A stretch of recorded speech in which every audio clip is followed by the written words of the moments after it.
Bueno, pues ya estamos listos. Vamos a comenzar. En principio, bueno, pues me da mucho gusto saludarles de nueva cuenta.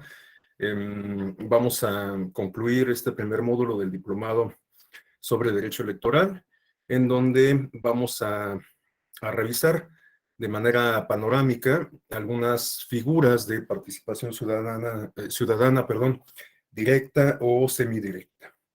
Bueno, vamos a utilizar la misma presentación del día de ayer. Déjenme compartirla.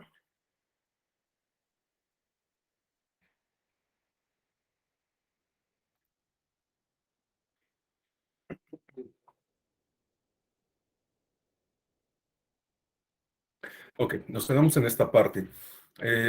Bueno, alcanzamos a comentar que en general los sistemas electorales hoy en día los podríamos clasificar en dos grandes rubros, ¿no?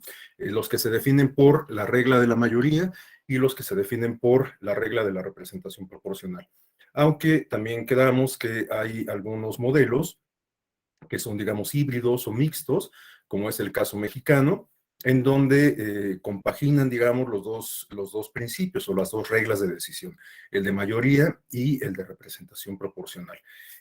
Para concluir esta parte, me parece importante señalar que los sistemas de representación proporcional son hasta cierto punto benéficos, si lo queremos plantear en términos positivos, optimistas, para los sistemas pluripartidistas, los sistemas de partidos plurales, y también para pues las democracias, las sociedades igualmente plurales, ¿no?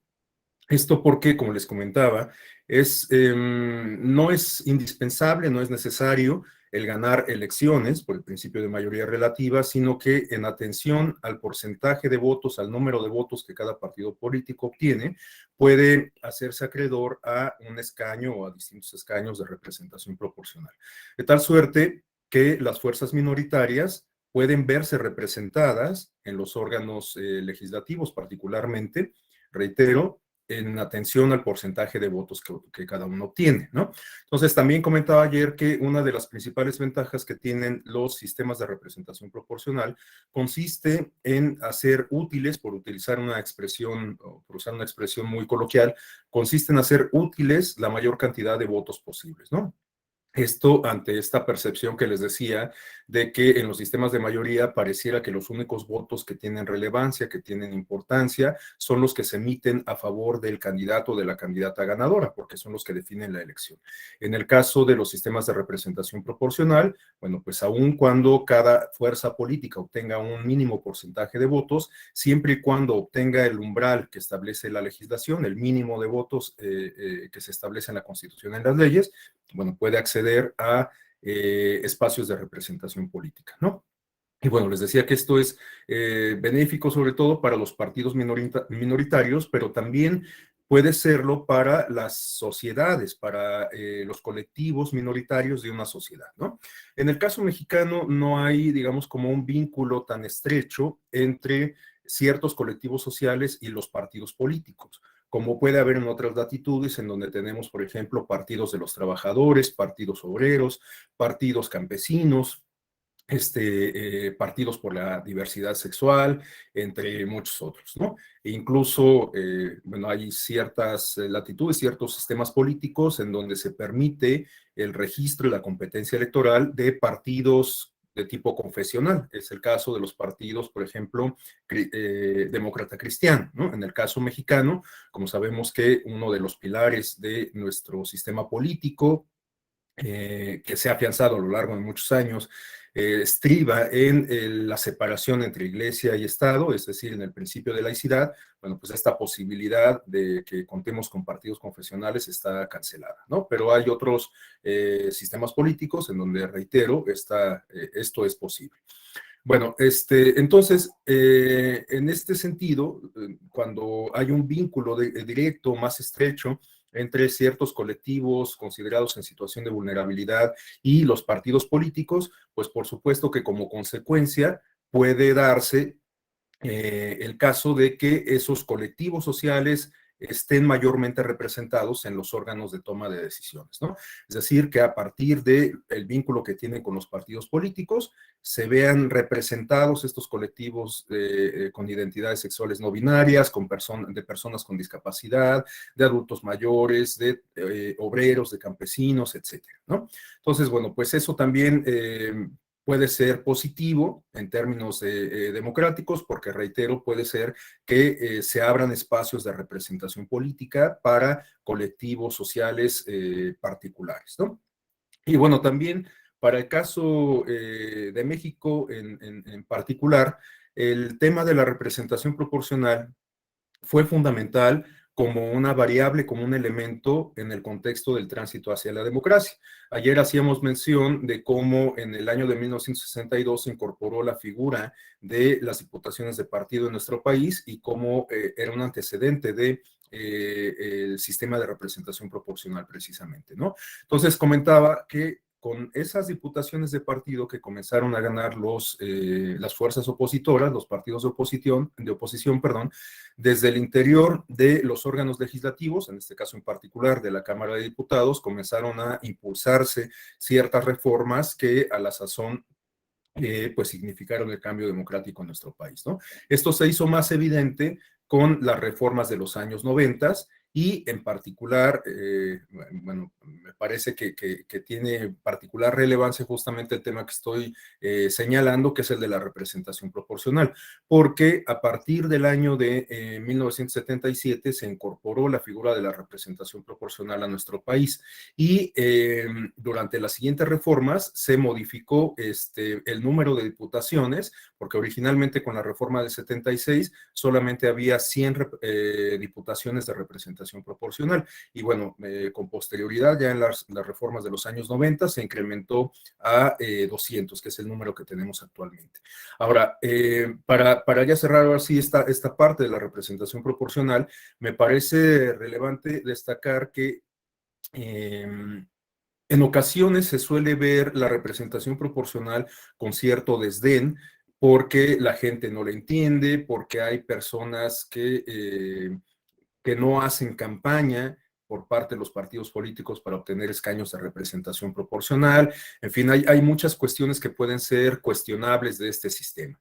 Pero lo cierto es que la representación proporcional, como les decía, puede ser positiva para las fuerzas particularmente minoritarias, ¿no? O particularmente para las fuerzas minoritarias.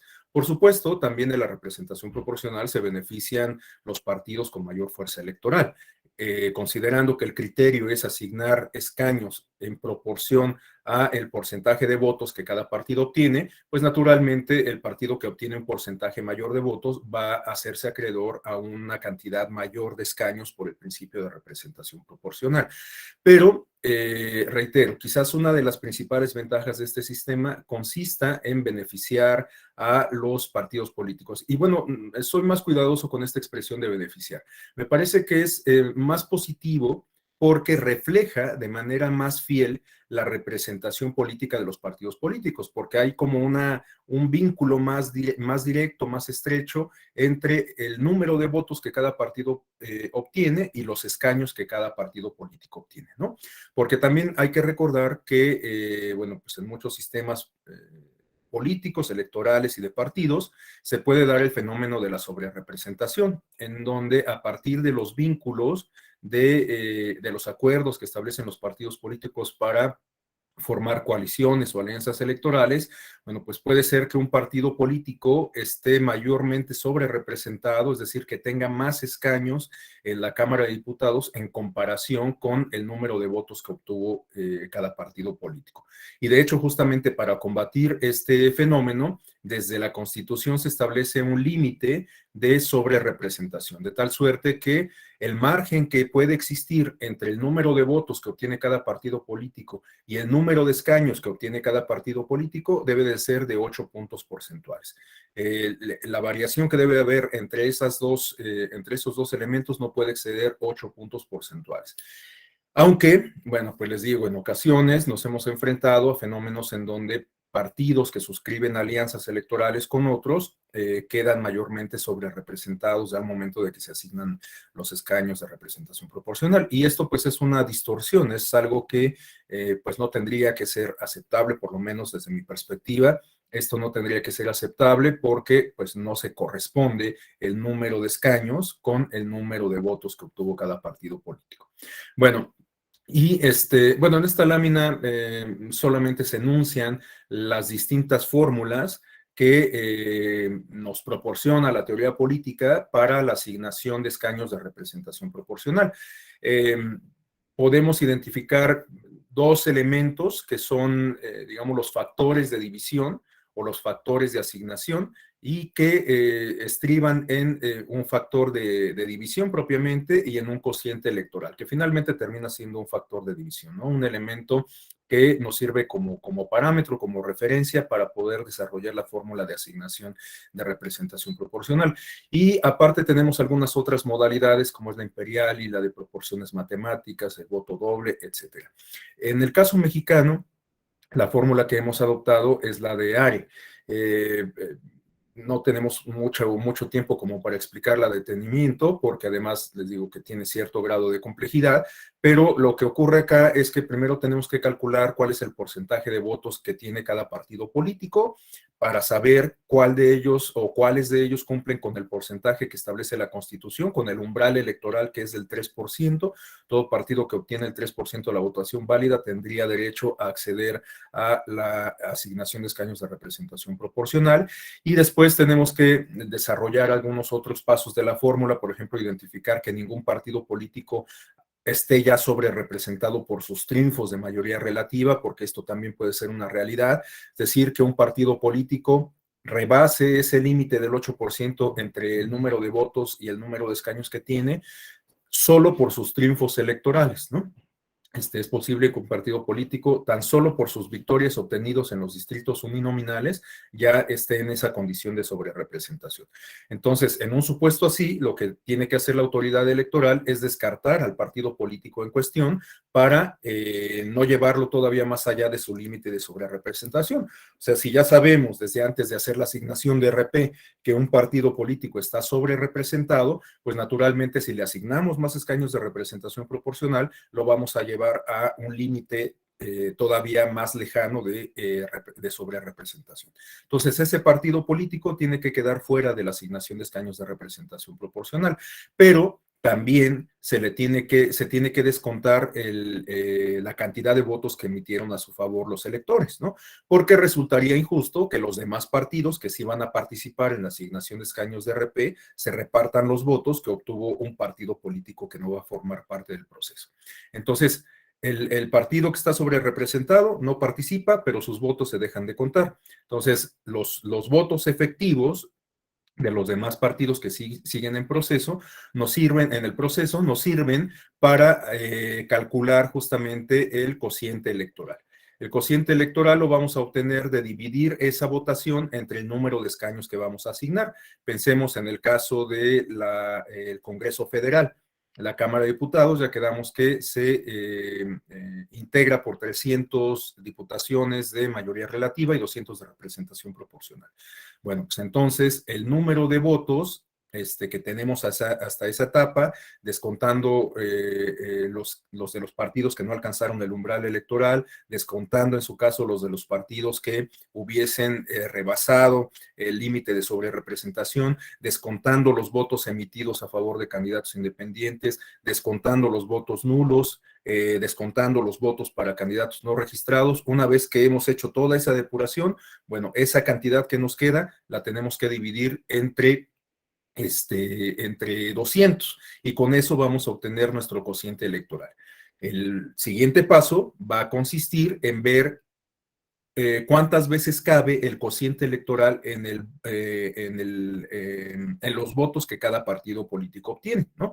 Pensemos que, vamos a poner un ejemplo muy burdo, pensemos que el cociente electoral es de 4, ¿no? Y el partido político X tiene 8 8 votos, ¿no? Entonces, el cociente electoral nos va a caber en 2 ocasiones en el número de votos que tiene el partido en cuestión, ¿no? Entonces, como cabe 2 veces el cociente en esa cantidad de votos que obtuvo el partido en cuestión, bueno, pues le vamos a asignar 2 escaños de representación proporcional, ¿no? Entonces, el número de veces que cabe el cociente en la cantidad de votos que obtuvo cada partido político equivale al número de escaños, al número de diputaciones que vamos a asignar.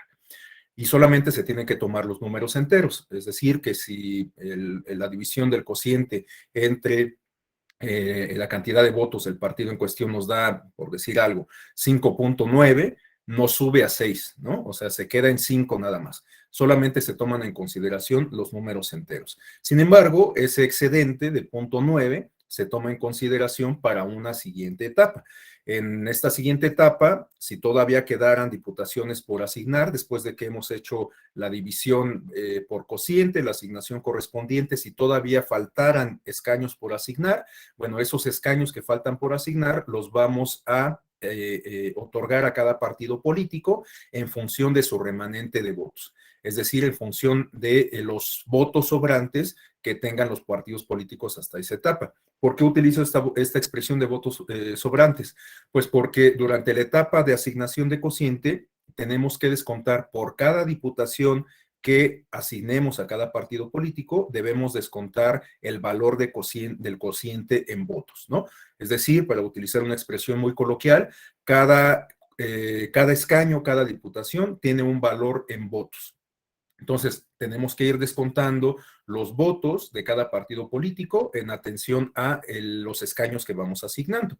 Y por eso hablamos al final de remanentes o de restantes, ¿no? En atención a los remanentes más altos, vamos a hacer la asignación en esta última etapa, ¿no? Entonces, tenemos que identificar cuáles son los partidos políticos que después de hacer la asignación de cociente tienen los remanentes más altos y sobre ellos vamos a ir para hacer las asignaciones de esos escaños sobrantes.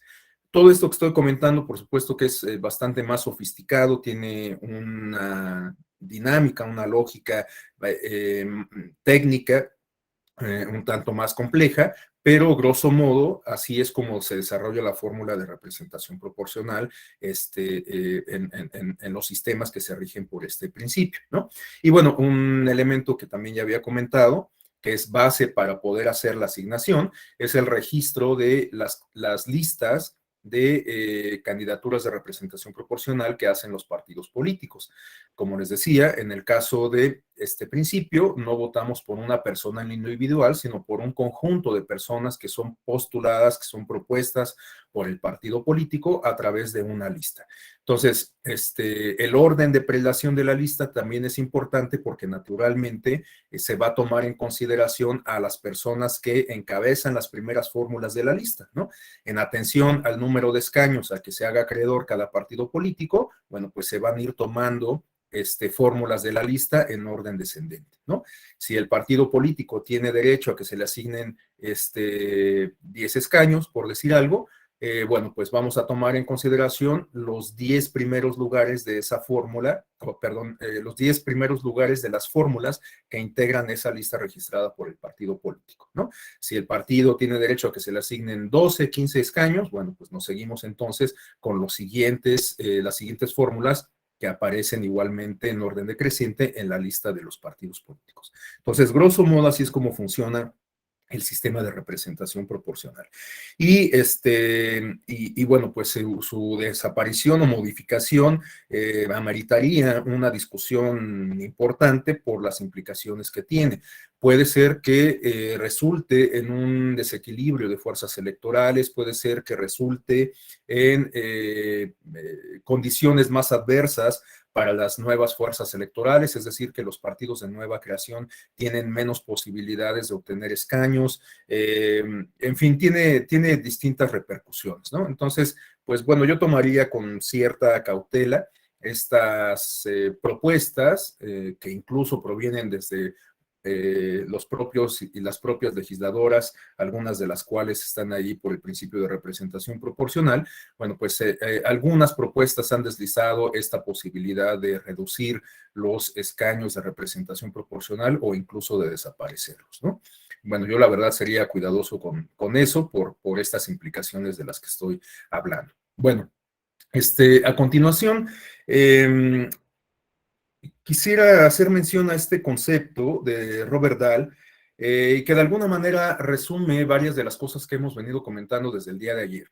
Ya quedamos que las democracias contemporáneas, las democracias modernas son sustancialmente representativas por distintas razones, la densidad demográfica, la complejidad de la integración de las propias sociedades modernas, la pluralidad, la ausencia o la dificultad para lograr unanimidad, entre otras cosas, ¿no? Entonces, las democracias son sustancialmente representativas. Y estas democracias representativas también reciben la denominación de democracia electoral, democracia formal.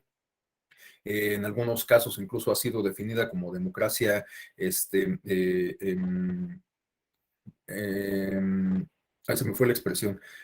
Bueno, pero entienden a lo que estoy diciendo, ¿no? O sea, la democracia formal, la democracia electoral, se refiere justamente a esta posibilidad de designar representantes por parte del pueblo, por parte de la ciudadanía, que en ese sentido, en esa calidad de representantes, pues van a discutir asuntos de relevancia pública y a tomar decisiones igualmente de relevancia y de interés público en beneficio de la ciudadanía, en beneficio de los electores, que son quienes finalmente les otorgaron esa encomienda, ¿no? A través del derecho al voto. Entonces, bueno, estas son las democracias que podemos identificar alrededor del mundo. Aunque les digo que también ayer comentábamos, las democracias formales se pueden ver robustecidas por otras manifestaciones y por otras dimensiones de la democracia, ¿no? Las democracias participativas, las democracias deliberativas, las democracias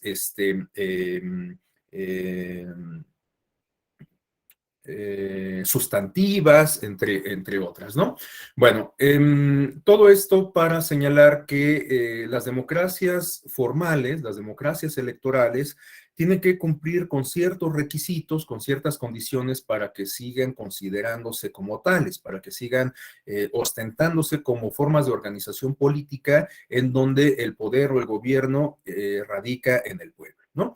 Y aun cuando se han escrito ríos de tinta sobre el concepto de democracia, sobre cómo definir incluso esta democracia representativa, quizás una de las expresiones, uno de los conceptos que resulte más atinados para esto, se refiere a el concepto de poliarquía acuñado por el politólogo Robert Dahl, ¿no?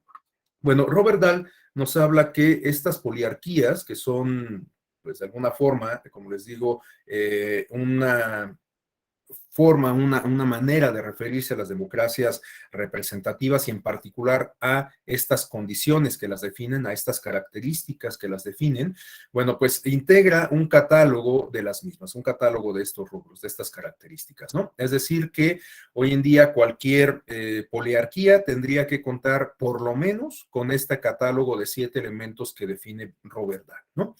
¿Cuáles son estos elementos? Bueno, en primer lugar, se tiene que advertir la existencia de cargos selectivos para el control de las decisiones políticas. Es decir, tienen que existir necesariamente estos cargos que se definen por el voto popular, ¿no?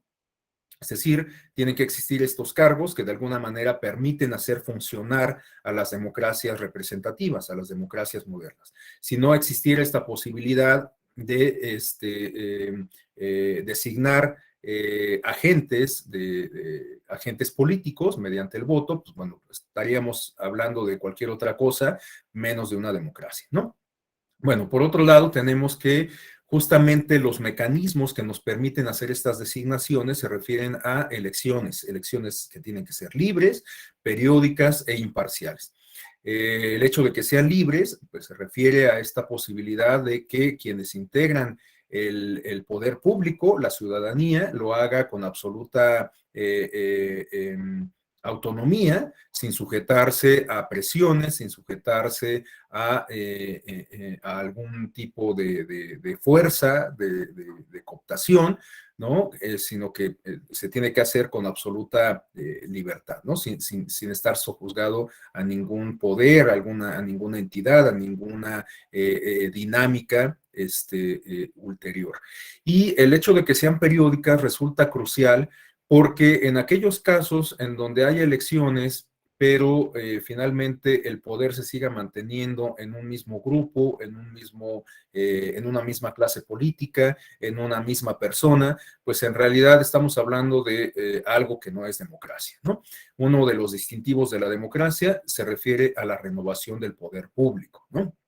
Entonces, esta renovación del poder público, pues, nos tiene que pasar por una convocatoria a urnas de manera periódica, ¿no? Cada determinado tiempo tenemos que participar para renovar el poder público, para asignar esas responsabilidades a otras personas o, en su caso, para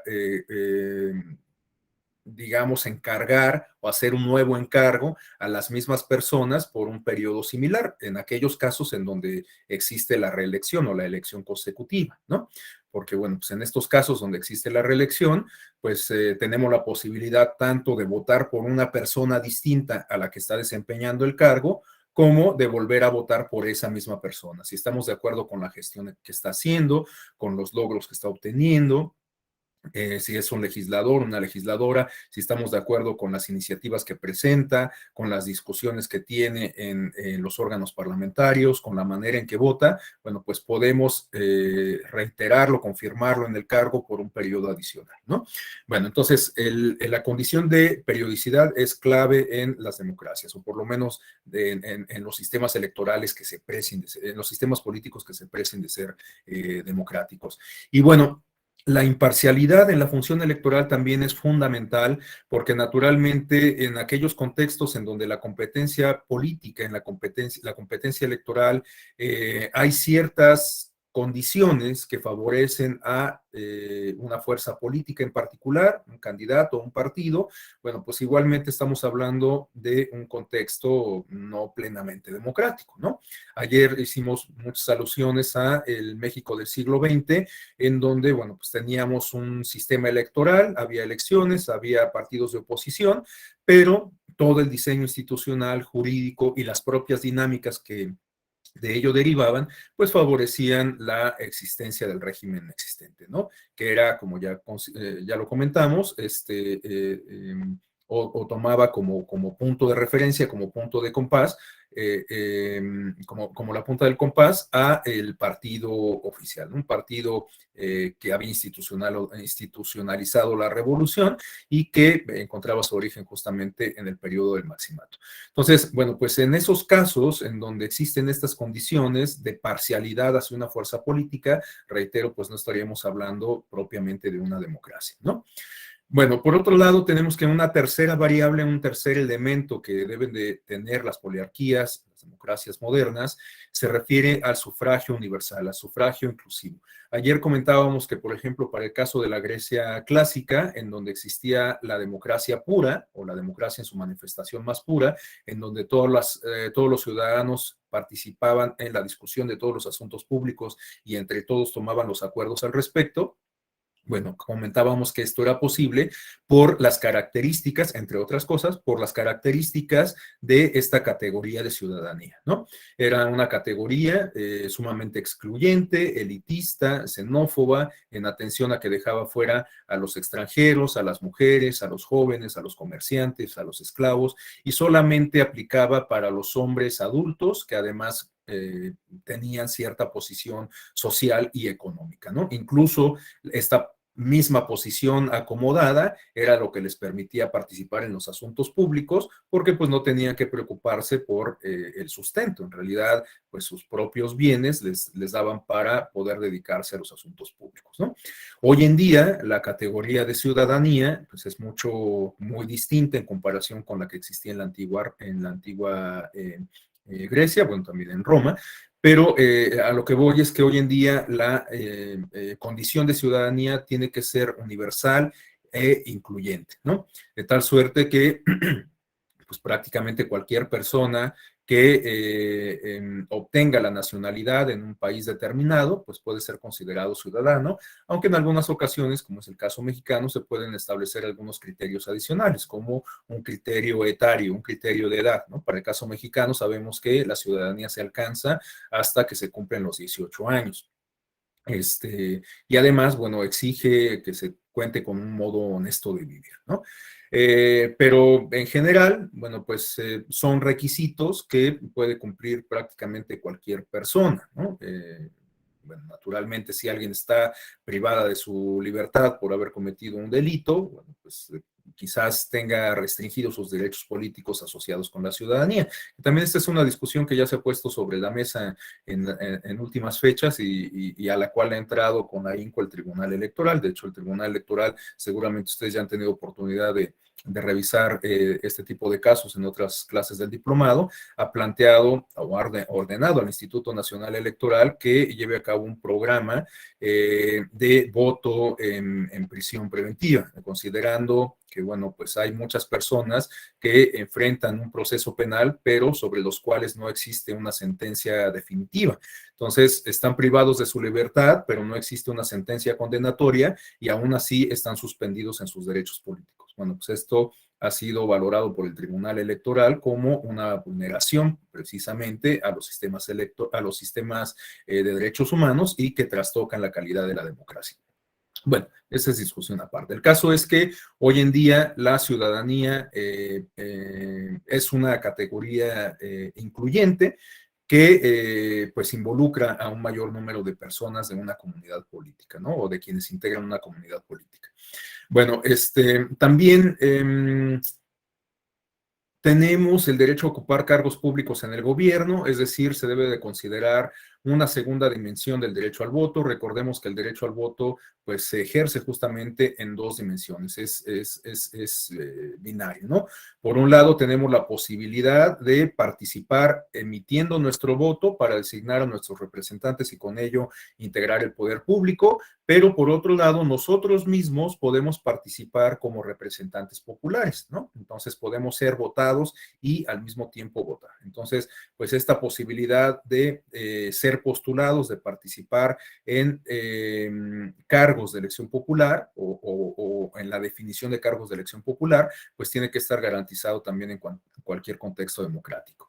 La libertad de expresión es otra variable que nos refiere Robert Dahl. Este no es un derecho propiamente político, podríamos considerarlo más bien un derecho civil, pero en atención a los principios que nos maneja la teoría de los derechos humanos, como el de interdependencia, indivisibilidad, etcétera, bueno, pues sabemos que no podemos ejercer derechos sin la existencia, sin la concurrencia del ejercicio de otros derechos.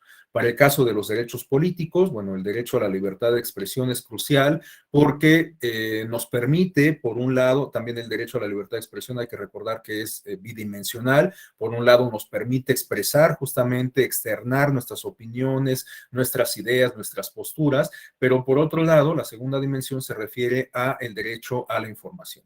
Esto ha sido planteado incluso por la Corte Interamericana de Derechos Humanos. Un caso muy ilustrativo es el de Olmeda Bustos contra Chile, el de la última tentación de Cristo, en donde justamente lo que plantea la Corte es que se requiere garantizar el derecho a la libertad de expresión para que la gente, la ciudadanía, pueda formarse un criterio propio y en atención a ello, pues emitir sus opiniones, ¿no? Es decir, que pues se conforma un círculo virtuoso entre el acceso a la información y la posibilidad de externar nuestras opiniones a partir de cómo nos formamos un criterio con el cúmulo de información que consumimos, ¿no? Entonces, bueno, la libertad de expresión es crucial en una democracia, porque pues, bueno, permite a las personas externar sus ideas, sus posturas, sus valores, sus expectativas, y por otro lado, pues también va de la mano con estas cuestiones de transparencia, de acceso a la información, de rendición de cuentas, etcétera. Y además, pues todo eso por supuesto que puede contribuir a que nos formemos un criterio propio, a que racionalicemos todos estos elementos que nos deviene de la información y en consecuencia pues actuemos en el ámbito público, ¿no? Que emitamos nuestro voto de manera más inteligente, más razonada, que nos involucremos en los asuntos públicos a través de distintas iniciativas, como pueden ser los mecanismos que vamos a comentar a continuación, o a partir de otro tipo de iniciativas, incluso de tipo individual, ¿no? Estas iniciativas, por ejemplo, de change.org, en movimientos como el Me Too, en fin, o sea, hay infinidad de iniciativas hoy en día a las cuales nos podemos sumar, y bueno, pues finalmente estas son manifestaciones de la libertad de expresión, ¿no? Los últimos dos elementos característicos de las poliarquías que define Robert Dahl se refieren a la existencia y protección por la ley de variedad de fuentes de información. Bueno, esto va de la mano con lo que acabamos de comentar, de la segunda dimensión de la libertad de expresión. Y el último elemento se refiere a el derecho a constituir asociaciones u organizaciones autónomas, partidos políticos y grupos de interés. Es decir, la necesidad de que se reconozcan y garanticen derechos políticos y civiles. La libertad de que se garantice la libertad de asociarme, de afiliarme a un partido político, que se me garantice la posibilidad de integrar una organización no gubernamental, que se me garantice la posibilidad de integrar una asociación gremial, ¿no? Un sindicato, una cámara, qué sé yo. Bueno, pues esas condiciones deben de estar garantizadas por cualquier régimen que se precie de ser democrático. Y esto pues no necesita quizás mayor explicación, ¿no? Si la ciudadanía está ávida de socializar, si está ávida de participar en la vida pública, bueno, pues por supuesto que eso puede ser un indicador de la calidad de la democracia, ¿no? Si el régimen cancela esta posibilidad, si en lugar de alentar estas posibilidades las cancela, bueno, pues reitero, estamos hablando de cualquier otra cosa menos de una democracia. Bueno, a continuación, rápidamente hago referencia a estas reflexiones para ya entrar propiamente a la discusión de las figuras de participación política y electoral directas y semidirectas, ¿no? Bueno, ya había comentado que las democracias hoy día son sustancialmente representativas, es algo que he reiterado ya mucho, pero también decía que las democracias pueden adquirir otros adjetivos que, bueno, en tal sentido no se refiere simplemente a una cuestión nominal, sino a cuestiones sustantivas de ciertas manifestaciones o dimensiones de la democracia, ¿no? ¿Cuáles son estos aspectos sustantivos de estas manifestaciones de la democracia? Bueno, pues en atención a el término adjetivo, pues podemos identificar algunos en particular. En este caso, me voy a permitir hacer referencia solamente a 4 dimensiones o manifestaciones de la democracia, ¿no? Bueno, sobre la dimensión formal no me detengo demasiado porque ya hemos abundado en ello. O sea, se trata de esta democracia representativa que nos permite designar representantes que en tal sentido pues van a tomar las mejores decisiones por el bien común, ¿no?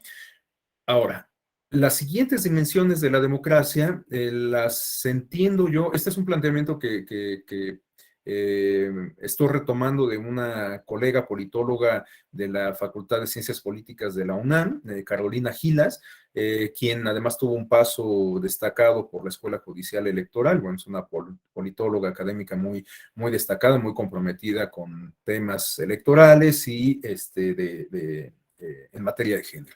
Bueno, Carolina Gilas, en su tesis de doctorado, hace este planteamiento sobre las dimensiones de la democracia. Su tesis de doctorado es sobre calidad de la democracia, hace un estudio comparativo entre distintos países y algunos de los parámetros que toma en consideración para ello se refieren justamente a estas dimensiones de la democracia. Bueno, si interpreto bien el planteamiento de Carolina Gilas, las dimensiones de la democracia no se refieren a estadios o a niveles que tengamos que ir cubriendo como si estuviésemos participando en un videojuego, ¿no? O sea, ya logramos la dimensión formal de la democracia, bueno, pues entonces ahora tenemos que transitar hacia la dimensión del Estado de Derecho de la democracia. No, como yo lo entiendo, es más bien como, pues justamente esferas de la democracia, como como universos que se interrelacionan de la misma democracia y que en tal sentido nos tendrían que llamar a transitar por todas esas dimensiones, por todas esas esferas de manera transversal, ¿no? De tal suerte que pues podríamos avanzar en la construcción de aspectos relacionados con la democracia civil y política o con la democracia sustantiva sin que descuidemos lo que hemos ya conseguido en términos de democracia formal, ¿no? La dimensión formal de la democracia. Bueno, esto quizás lo podamos explicar o lo puede explicar mejor planteando lo siguiente.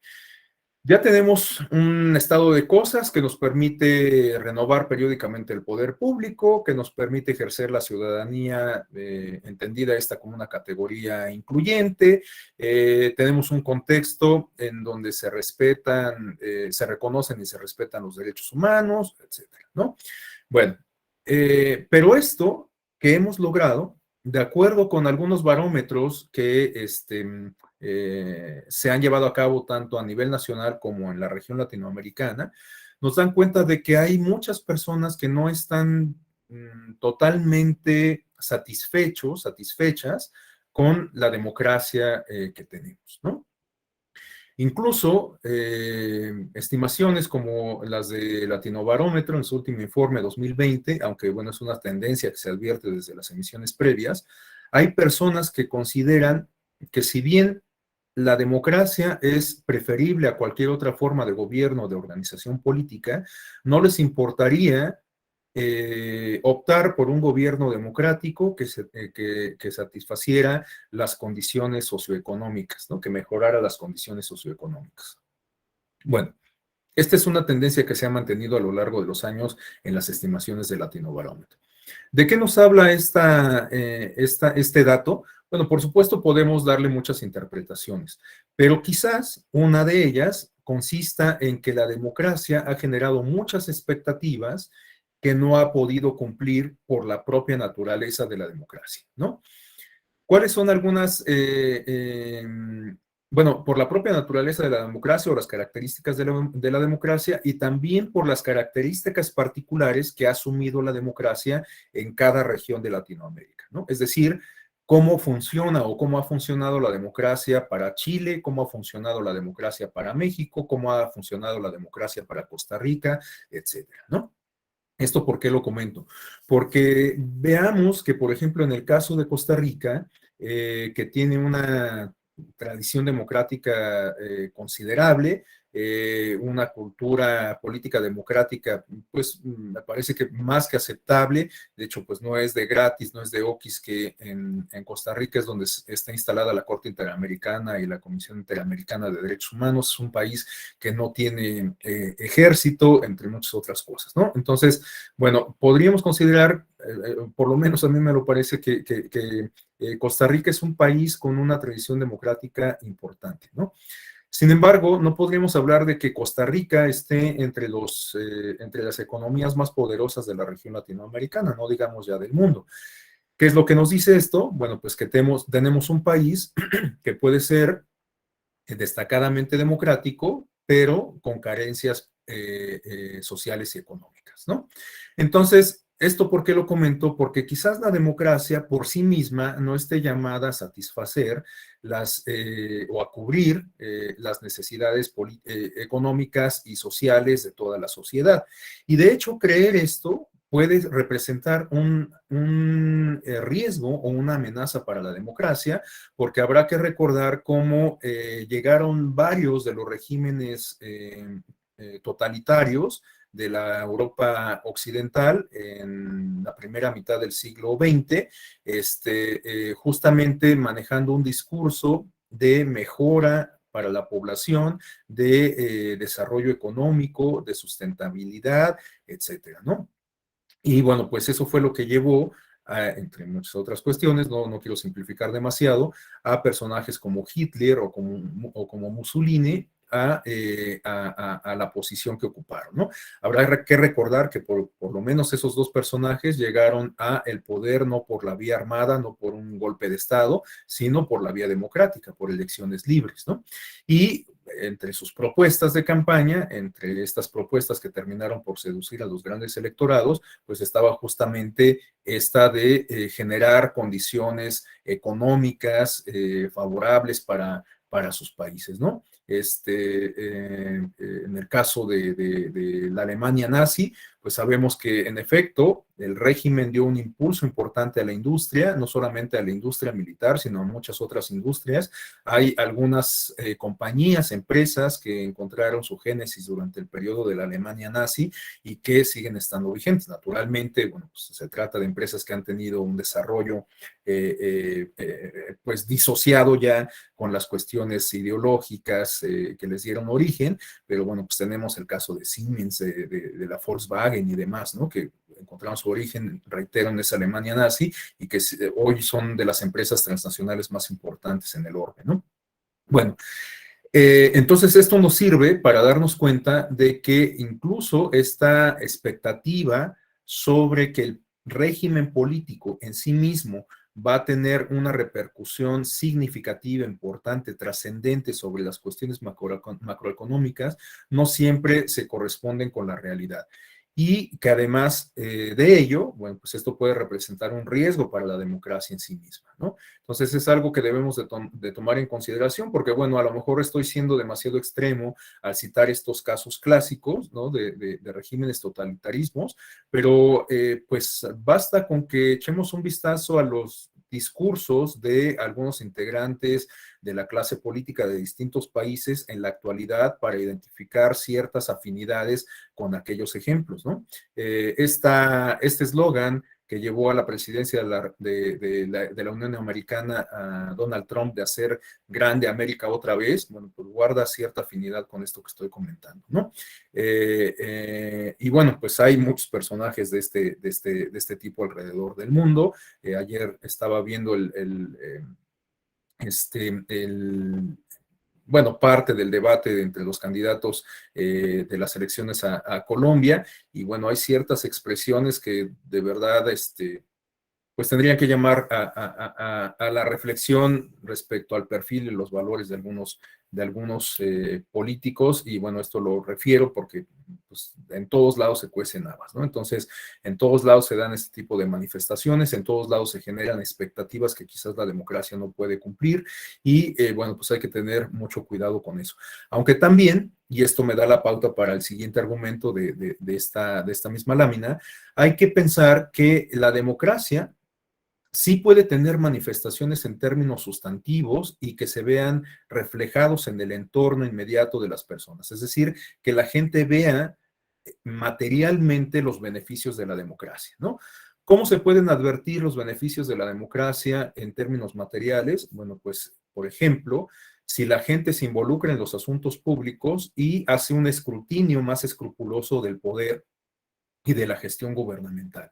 Si la ciudadanía en un contexto democrático se empodera, exige mecanismos de rendición de cuentas, lleva a cabo ejercicios de accountability social sobre el desempeño de los gobernantes electos o de los funcionarios electos, etcétera, bueno, pues eso puede contribuir a que precisamente el aparato gubernamental funcione de manera más eficiente.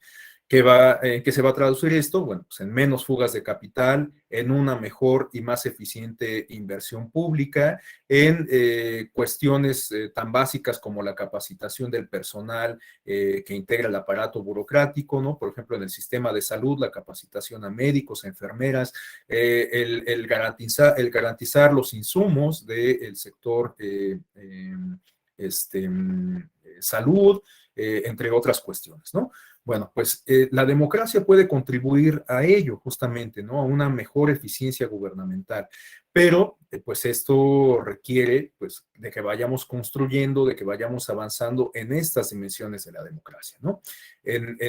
Tenemos que fortalecer la dimensión del Estado de Derecho porque evidentemente en donde hay impunidad, en donde hay influyentismo, en donde hay nepotismo, en donde hay fallas estructurales en el funcionamiento de la impartición y la administración de justicia, bueno, pues evidentemente no vamos a poder avanzar mucho en términos democráticos, ¿no? Una democracia requiere de un Estado de derecho fuerte, sólido, que haga valer la ley y que pues garantice de manera irrestricta el respeto a los derechos humanos. Es una condición fundamental.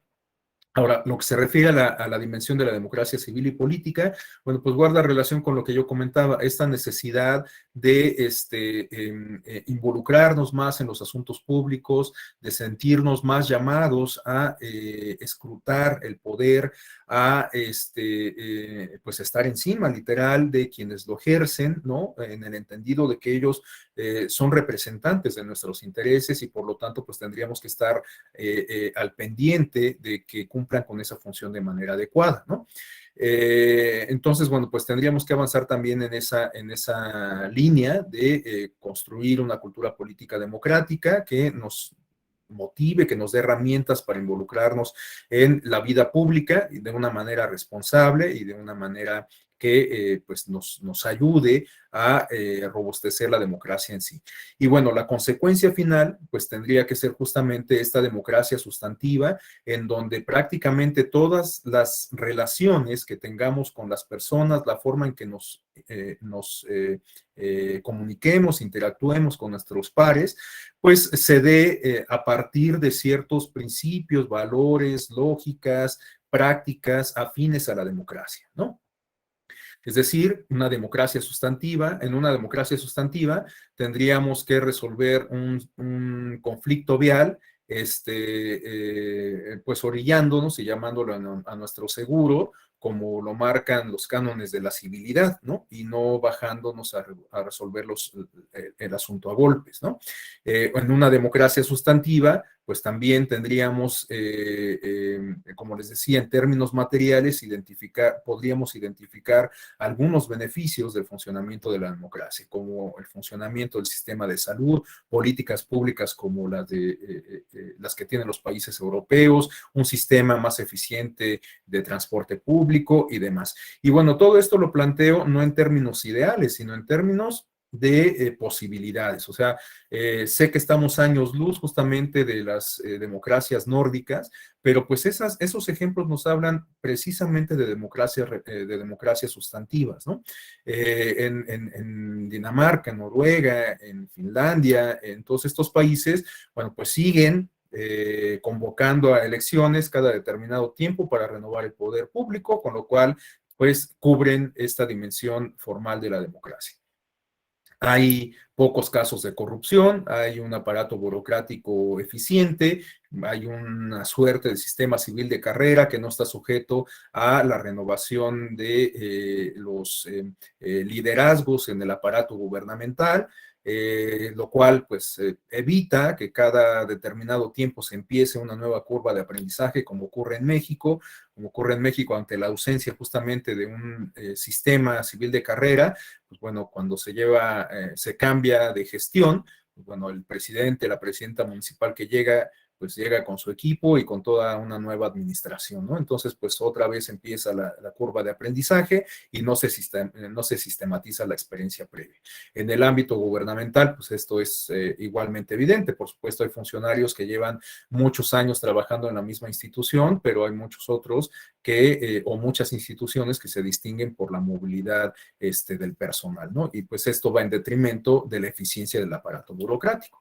Bueno, pues les digo, estamos años luz, pero el modelo que tendríamos que seguir es justamente el de aquellos países, porque pues estas políticas, estas visiones, estas perspectivas, pues son lo que permiten a la ciudadanía advertir en términos materiales justamente los beneficios de la democracia, ¿no? O sea que, como les decía, un mayor escrutinio del poder, una mayor eficiencia gubernamental, un mayor robusto sistema de rendición de cuentas, pues por supuesto que puede tener beneficios materiales para la gente, ¿no?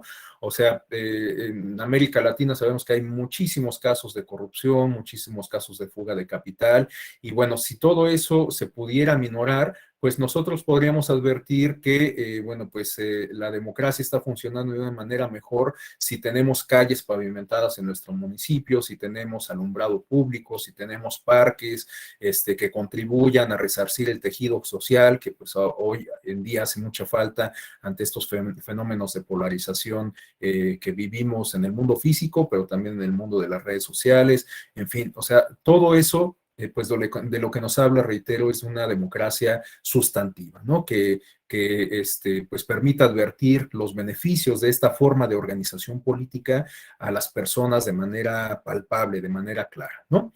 Bueno, a continuación vamos ahora sí a entrar propiamente a estos temas de mecanismos de participación ciudadana directa. Hasta aquí he tratado, digamos, como de reflexionar acerca de las condiciones de la democracia y de estas dimensiones de la democracia que se asocian con esta parte o con esta manifestación de la democracia en donde podemos participar la mayoría de las personas y que no se limita solamente a la designación de representantes, ¿no? Es decir, estos mecanismos de participación política o de participación ciudadana. Bueno, para empezar, antes de ir comentando algunas generalidades de cada una de las principales figuras de participación ciudadana, pues tenemos en esta lámina dos voces sobre participación y participación política. Bueno, la primera voz, la primera expresión, pues nos habla en términos generales de qué podemos entender por participar, ¿no? O sea, cuando utilizamos esta expresión de participar, pues estamos haciendo referencia a formar parte de algo, ¿no? A involucrarnos en algo, a sumarnos con algo, o, bueno, con algo o con alguien, ¿no? Y esta forma de involucrarse, de sumarse, de tomar parte, puede tener una dimensión, digamos, dual, ¿no? Una pública y una privada. En el caso, la primera dimensión, la pública, pues me parece que es muy evidente justamente al momento en que tomamos parte de algo mayor, cuando dejamos o cuando sumamos nuestra individual a un colectivo, bueno, pues tratamos de generar algún cambio con o a partir de ese colectivo, ¿no? Pero al mismo tiempo, cuando nos sumamos a esos esfuerzos, pues podemos obtener un beneficio particular. Después de todo, el beneficio colectivo, pues se traduce en un beneficio particular, en un beneficio individual para cada una de las personas que integran ese colectivo. Y esto es quizás algo que no hemos alcanzado a dimensionar o sobre lo que hemos olvidado reflexionar en las últimas fechas, ¿no?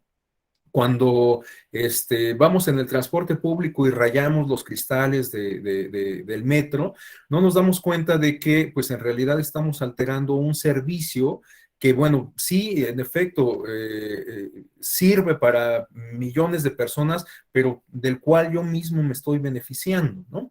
Cuando igualmente, no sé, los jóvenes que están en esta edad de inquietud, de rebeldía, pues dañan una lámpara del alumbrado público, un señalamiento vial o qué sé yo, pues bueno, no se dan cuenta, no reflexionan de que pues en realidad ese acto es casi como de barbarie y que con ello pues más bien están afectando el entorno y probablemente hasta puedan provocar algún daño mayor, ¿no? Por ejemplo, si se daña, estoy hipotetizando, ¿no? Si se daña una señal de tránsito que indica que es paso peatonal porque hay cerca una escuela, bueno, pues si se daña ese señalamiento, puede ser que pues, se provoque un accidente vial, ¿no? Y que esto tenga mayores consecuencias. En fin, entonces, es importante que reflexionemos, me parece, en el beneficio público como un beneficio también personal, ¿no? Es algo que quizás hemos dejado un poco de lado.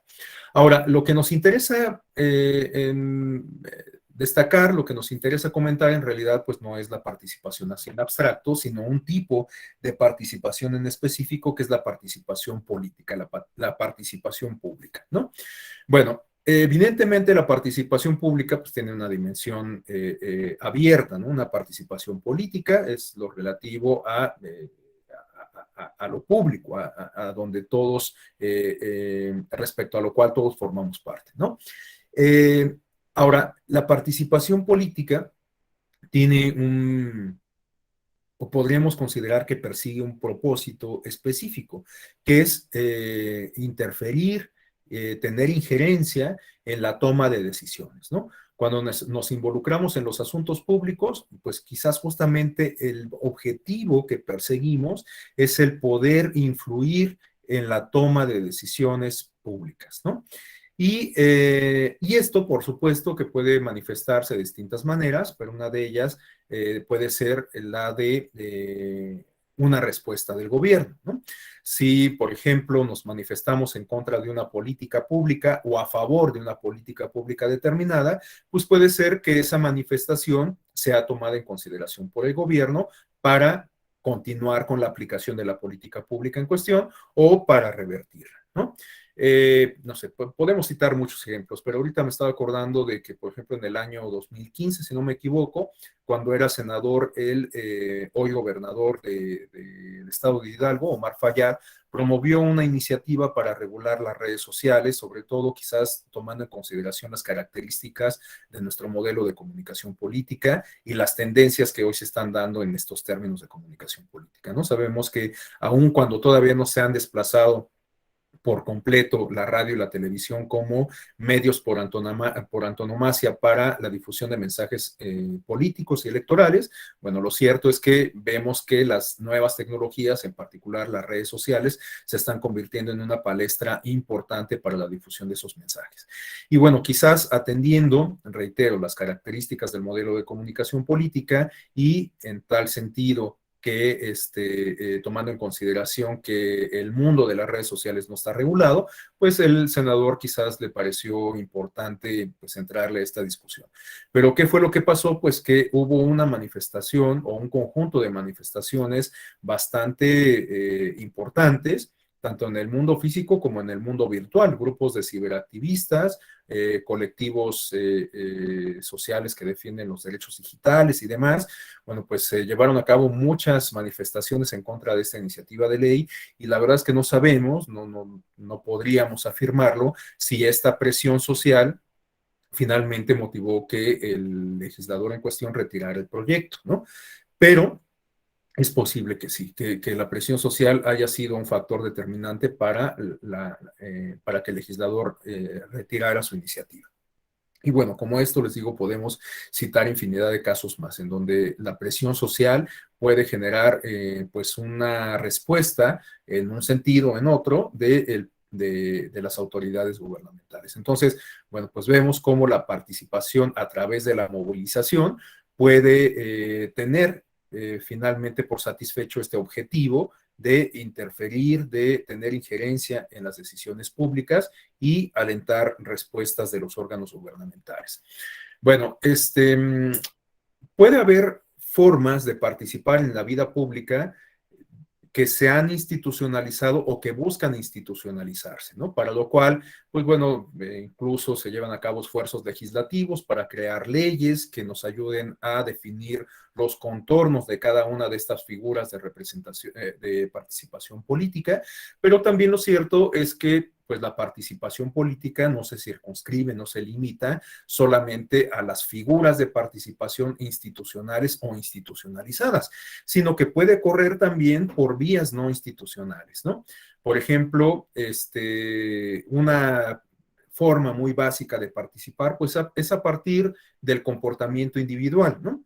Les digo, en ocasiones no nos detenemos a reflexionar tanto en esto, insertos en estas dinámicas tan vertiginosas de las sociedades modernas y dejándonos llevar un tanto también por la velocidad de las dinámicas de las nuevas tecnologías y demás, pues quizás nos detenemos poco a reflexionar sobre estos aspectos. Pero lo cierto es que el cambio social y político en realidad, pues parte de uno mismo, ¿no? Esto por muy romántico que pueda sonar, bueno, pues es cierto, o sea, la voluntad individual contribuye a conformar la voluntad colectiva, ¿no? En tal sentido, bueno, pues el cambio que nosotros impulsemos desde nuestra individualidad puede sentar un precedente importante. Y bueno, pues igual podemos citar muchos ejemplos, pero quisiera citarles o compartirles un caso muy, muy cercano a su servidor. Yo vivo cerca de una de las estaciones del Mexibus del Estado de México, que es este sistema de transporte colectivo similar al que hay en la Ciudad de México, del Metrobús, pero bueno, en este caso para el Estado de México. Y bueno, en algunas colonias aledañas, este, o mejor dicho, las personas que viven en las colonias aledañas, pues necesitan tomar un taxi o un transporte público para llegar a la estación y pues ya tomar esta otra ruta de transporte, ¿no? Bueno, pues muchas personas comenzaron a utilizar bicicletas en varias de las estaciones y empezaron a llegar a las estaciones y las amarraban con cadenas, obviamente, pues en los lugares donde había posibilidad, en un árbol, en un poste, en una reja, qué sé yo. Bueno, pues cada vez se fue incrementando más el número de ciclistas y el número de personas que se desplazaban y después empezaron no sé de dónde surgió la iniciativa, pero empezaron a volantear sobre el uso de la bicicleta, empezaron a circular volantes sobre el uso de la bicicleta para llegar al Mexibus. Y esto motivó una iniciativa por parte del gobierno estatal para colocar estas rejas que sirven como estacionamientos de la bicicleta, en donde, bueno, uno llega, monta la llanta ahí y pues ya la encadena. Entonces, esto lo comento porque les digo, es una experiencia muy local, quizás intrascendente para la agenda nacional, por supuesto, pero que pudo significar un cambio positivo para una comunidad en específico. Y todo esto surgió de iniciativas individuales. O sea, al principio la gente por falta de recursos, por economizar o qué sé yo, pues empezó a utilizar la bicicleta por moto propio para desplazarse a las estaciones del Mexibus. Después, pues esta experiencia fue emulada por un mayor número de personas y después fue adquiriendo ya forma como una manifestación, como una manera de participar en términos colectivos. Y esto motivó una respuesta de parte del gobierno, ¿no? Entonces, les digo, estas iniciativas individuales, aun cuando en el principio puedan parecer intrascendentes, al final puede que no lo sean y pueden tener una repercusión importante para una comunidad, por muy pequeña que sea, ¿no? Entonces, me parece que es importante que valoremos estos esfuerzos individuales. Bueno, también puede ser que la participación política corra por una vía no institucional, pero que se refiera a manifestaciones pues ya aprobadas, ¿no? A mecanismos, a formas ya aprobadas. ¿Cuáles son estas? Pues las protestas, las marchas, las manifestaciones, los mítines, los plantones, las expresiones artísticas también. Hemos sido testigos en México y en el mundo de cómo pues artistas, cantantes, conductores, etcétera, pues organizan eventos o dedican eventos o toman una postura en redes sociales en torno a cuestiones políticas relacionadas con la vulneración de derechos humanos, con ahora, pues bueno, tenemos muchas manifestaciones en contra de la guerra, en fin, ¿no? En el caso mexicano, pues en muchas universidades, tanto la nacional, la UNAM, como en las estatales, hemos visto que la comunidad estudiantil se organiza para llevar a cabo conciertos o performance o obras de teatro para justamente protestar o manifestarse respecto a alguna cuestión en específico de la vida pública, ¿no? Entonces, bueno, pues estas fórmulas pues han acompañado, han sido mecanismos para la participación pues desde tiempos muy añejos, ¿no? Y siguen estando presentes y pues suelen ser en muchas ocasiones efectivas. También, pues siempre se corre el riesgo de que este tipo de manifestaciones se tergiversen, se manipulen, que haya infiltrados y terminen siendo un despropósito, pero bueno, pues son manifestaciones interesantes que siguen estando vigentes para que las personas participen en la vida pública, ¿no? Bueno, también podemos participar mediante actividades cívicas o sociales del entorno inmediato, involucrándonos, por ejemplo, no sé, en la sociedad de padres de familia de nuestros hijos, en el comité de administración del condominio donde vivimos, en la planilla de organización territorial o vecinal del lugar donde radicamos, en una liga deportiva de fútbol, de béisbol, qué sé yo. Bueno, pues todo esto contribuye a pues crear comunidad y en tal sentido, pues es una manifestación de la participación pública, de la participación política, ¿no? Y bueno, una última forma a la cual nos podemos referir para participar, que está muy en boga hoy en día, pues es a través de las redes sociales, ¿no?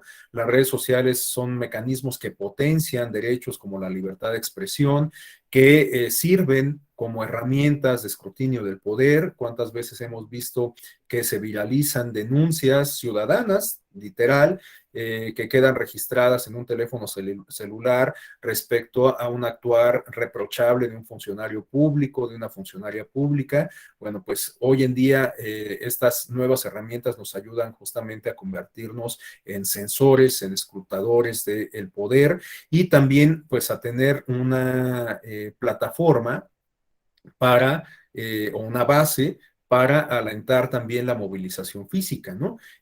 Bueno, en México tenemos ejemplos como el Yo Soy 132, el movimiento Me Too, el movimiento Un Día Sin Nosotras, que han ampliado de alguna manera sus horizontes, sus alcances a partir del uso de las nuevas tecnologías, ¿no?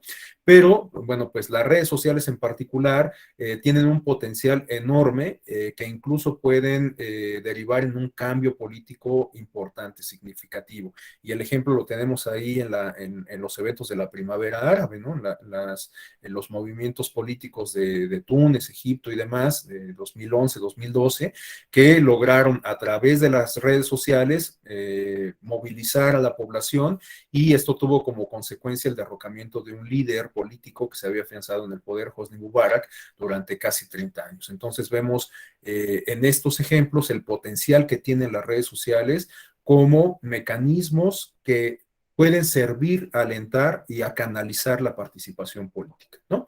Bueno, ahora sí, vamos a revisar, grosso modo, las principales figuras que se incorporan en las democracias representativas para que la ciudadanía se involucre en la toma de algunas decisiones en particular, ¿no?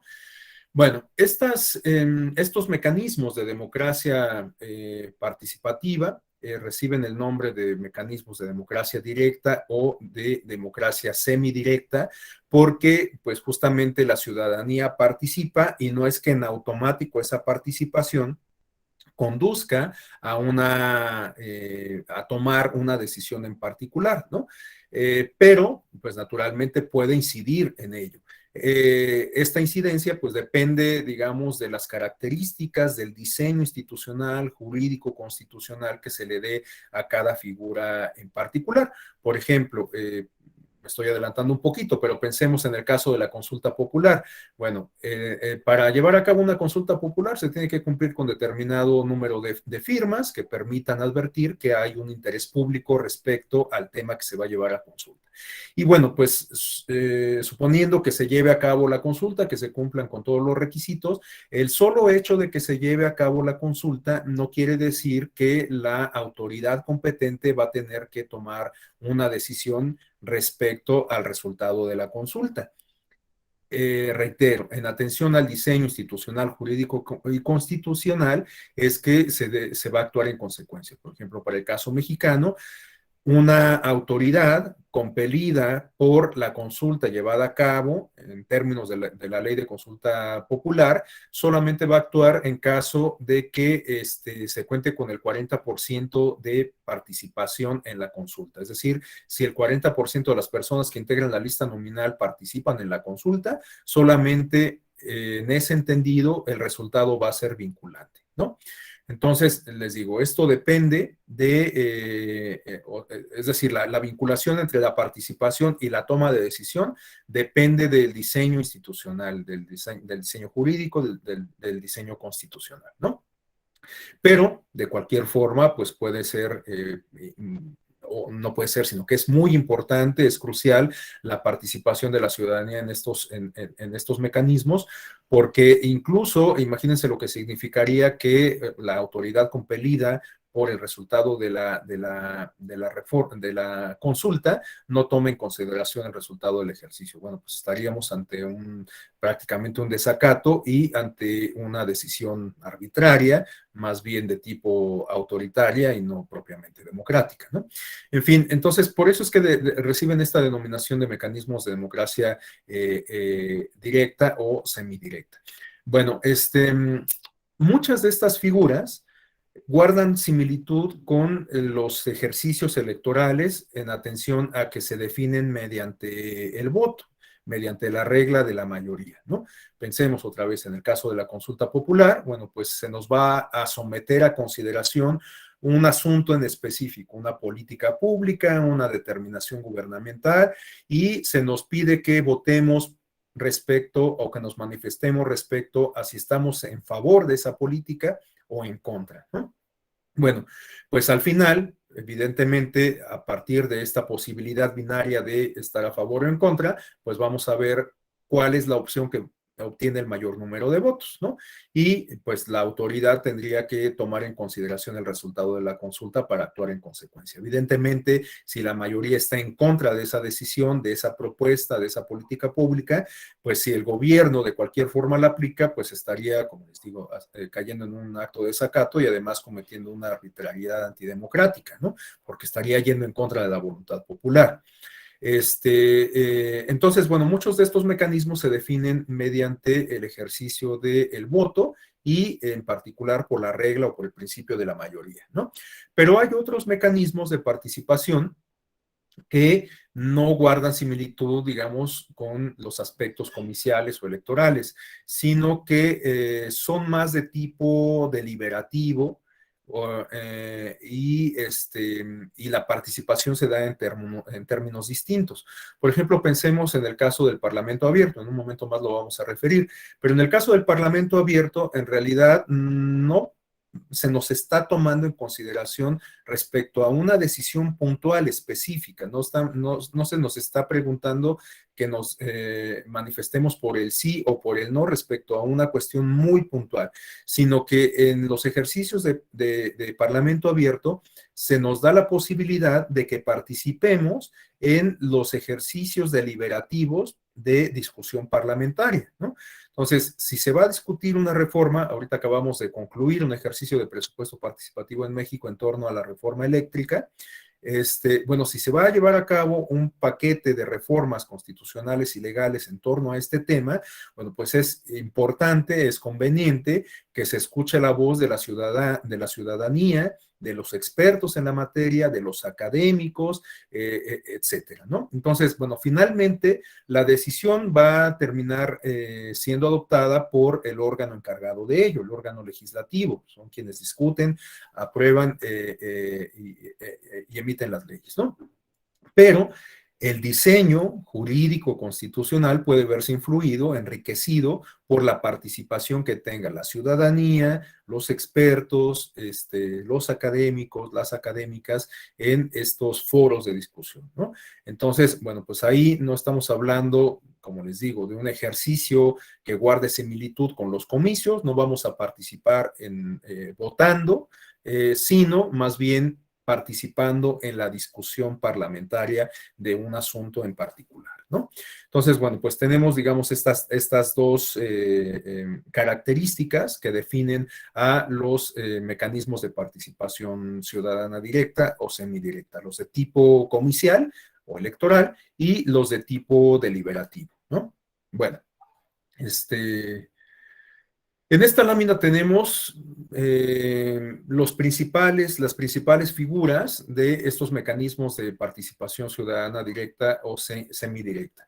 Tenemos el caso de la consulta popular, que a su vez puede tener un par de derivados, el referéndum y el plebiscito. Tenemos también el caso de la iniciativa ciudadana, el presupuesto participativo, el caso de la revocación de mandato y el Parlamento abierto. Estos son, digamos, los principales mecanismos, las principales figuras de participación política que suelen institucionalizarse en las democracias representativas, ¿no? Bueno, vamos a comenzar por la consulta popular.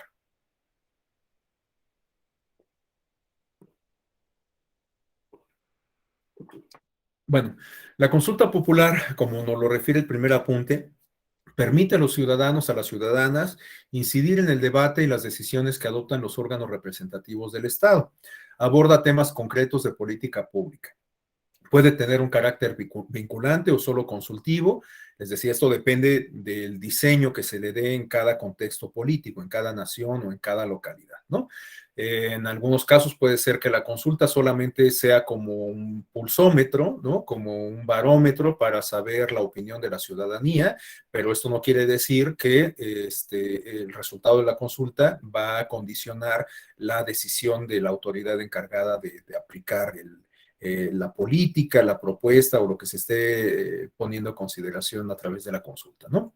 En otros casos, de hecho esto sería lo deseable, el resultado es vinculante para la autoridad competente, ¿no? Es decir, que pues, no se trata de un ejercicio democrático que se quede de alguna manera estéril, sino que el resultado condiciona de manera efectiva el actuar de la autoridad encargada de implementar la política, la propuesta, la ley que se está sometiendo a consulta, ¿no? Bueno, se dice que el carácter vinculante puede depender del porcentaje de participación. Esto suele ser pues algo inherente a los diseños de consulta popular. Es decir, que se tiene que establecer un mínimo de porcentaje de participación para que se considere que pues esta opinión pública es representativa, ¿no? Que tiene sustento popular. Imagínense lo que significaría que la autoridad competente tome una decisión respecto al asunto que se está sometiendo a consulta cuando pues la participación en la consulta fue del 5% o del 10%, pues en realidad es un porcentaje muy mínimo que pues no representa la voluntad popular, ¿no? Bueno, en algunos casos la consulta puede ser promovida tanto por el jefe de gobierno o de Estado, como por los órganos legislativos y también por la ciudadanía en general. Para el caso mexicano, tenemos desde el año 2014 una ley federal de consulta popular. Esto lo que representa es justamente la posibilidad de que en el ámbito federal podamos tener este ejercicio. En el ámbito de las entidades federativas también pues hay distintos estados que en sus leyes electorales, en sus leyes de participación ciudadana, reconocen distintas figuras de participación ciudadana local, ¿no? La consulta, la revocación, el presupuesto participativo, etcétera. Pero en el ámbito federal, pues lo que tenemos es justamente esta figura de la consulta popular. En su origen, o después de que se aprobó la ley de consulta popular, hubo algunos intentos por tener los primeros ejercicios de consulta popular, pero estos intentos resultaron fallidos por el diseño institucional y jurídico de esta figura, porque resulta que la consulta popular o el diseño de la consulta popular federal establece que hay ciertos temas que no pueden ser llevados a consulta. ¿Cuáles son estos temas? Pues los que estén relacionados con derechos humanos, con cuestiones electorales, con seguridad nacional, entre otras cosas. ¿Por qué estos temas no pueden ser llevados a consulta? Pues porque se consideran que son los pilares del Estado mexicano y los pilares de la propia democracia mexicana, ¿no? Imagínense lo que significaría que lleváramos a consulta el tema de los derechos humanos, precisamente, ¿no? Bueno, pues los derechos humanos son universales, sería una atrocidad verdaderamente que sometiéramos a consideración popular el tema de los derechos humanos. Entonces, pues hay ciertos temas que están vedados, les digo, porque se consideran como los pilares del sistema político, del Estado mexicano y de nuestro régimen democrático. Y bueno, como estos temas están vedados y esta prohibición está contenida desde la Constitución, la pregunta que se va a someter a consideración en dado caso de que se desee llevar a cabo un ejercicio de esta naturaleza, tiene que pasar por la aprobación de la Suprema Corte de Justicia de la Nación. Es decir, que la Corte es quien va a decidir si la pregunta puede someterse a consideración en un ejercicio de consulta popular o no. ¿Por qué pasa por el tamiz de la Corte? Bueno, pues porque les digo, desde la Constitución se establecen estos temas. Entonces, pues la Corte de alguna manera realiza este control constitucional respecto a los temas vedados por la consulta, ¿no? Bueno, para el caso mexicano ya tuvimos una primera consulta popular el año pasado que se apegó pues justamente a lo que establece la legislación, porque también hay que recordar que después de que ganó la presidencia el actual titular del Ejecutivo, Andrés Manuel López Obrador, en 2018, llevó a cabo bueno, animó la realización de un par de consultas respecto a la cancelación del aeropuerto de la Ciudad de México y el otro tema, no me acuerdo si era sobre el juicio a expresidentes o algo así, y bueno, se llevaron a cabo estas consultas, pero pues la verdad es que pues fueron ejercicios más bien de tipo partidista, ¿no? O sea, no había un diseño institucional, no había una metodología, no había pues confianza en realidad respecto a el personal, la estructura, la logística, los materiales que se utilizaron para la realización de la consulta, en fin, o sea, fue una consulta, reitero, más bien como una llevada a cabo como un ejercicio partidista, ¿no? Porque bueno, lo que establece la ley de consulta popular es que se tienen que cumplir pues, muchos requisitos, comenzando por que quien esté interesado en llevar la consulta popular tiene que cubrir un porcentaje de firmas equivalentes al 2% de la lista nominal de electores, ¿no?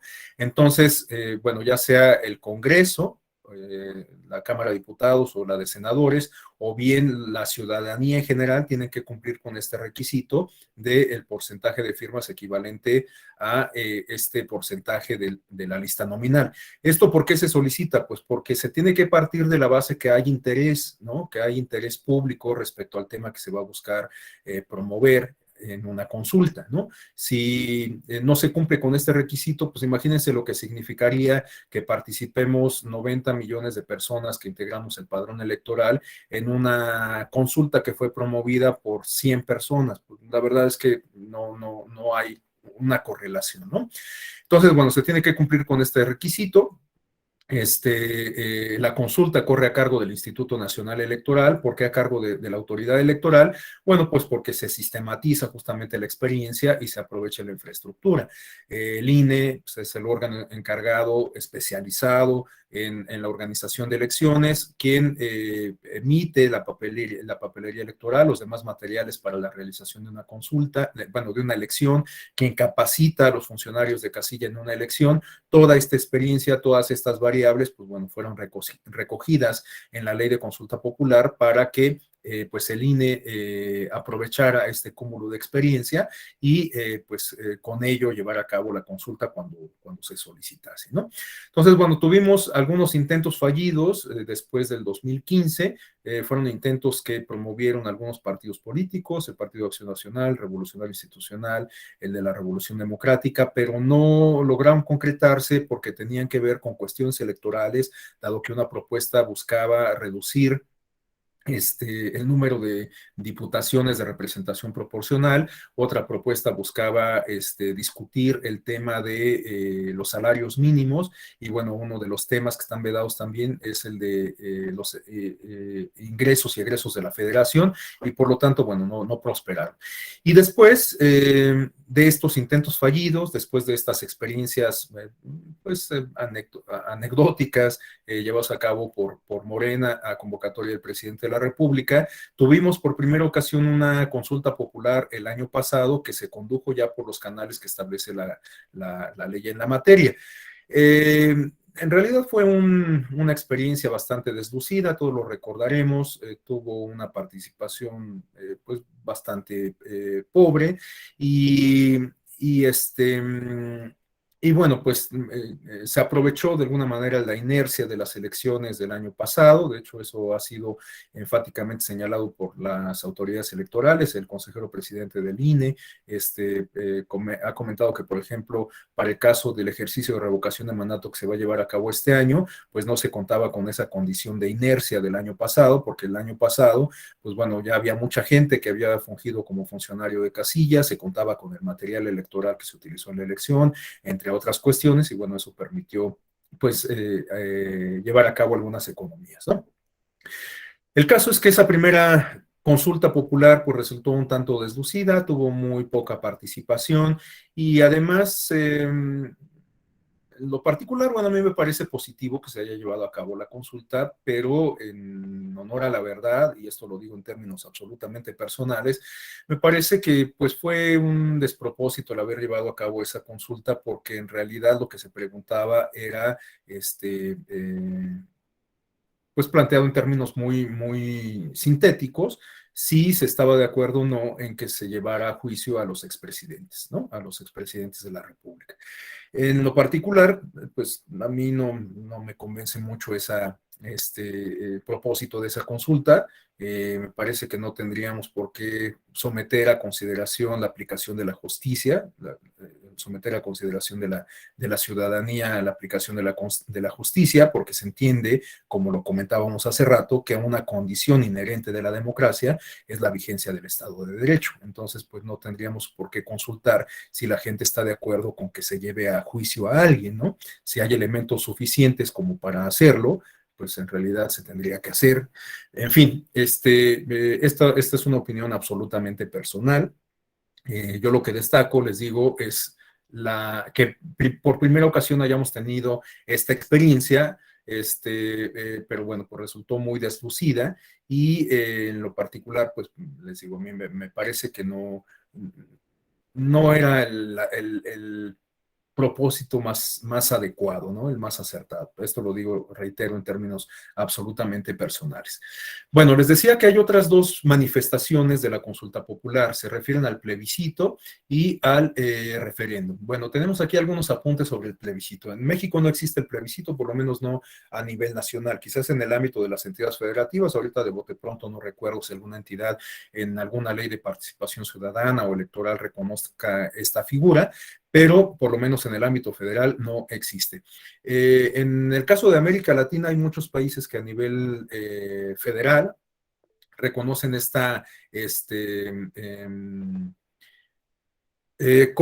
bueno, pregunta Vianey, ¿cómo se realiza el control de asistencia?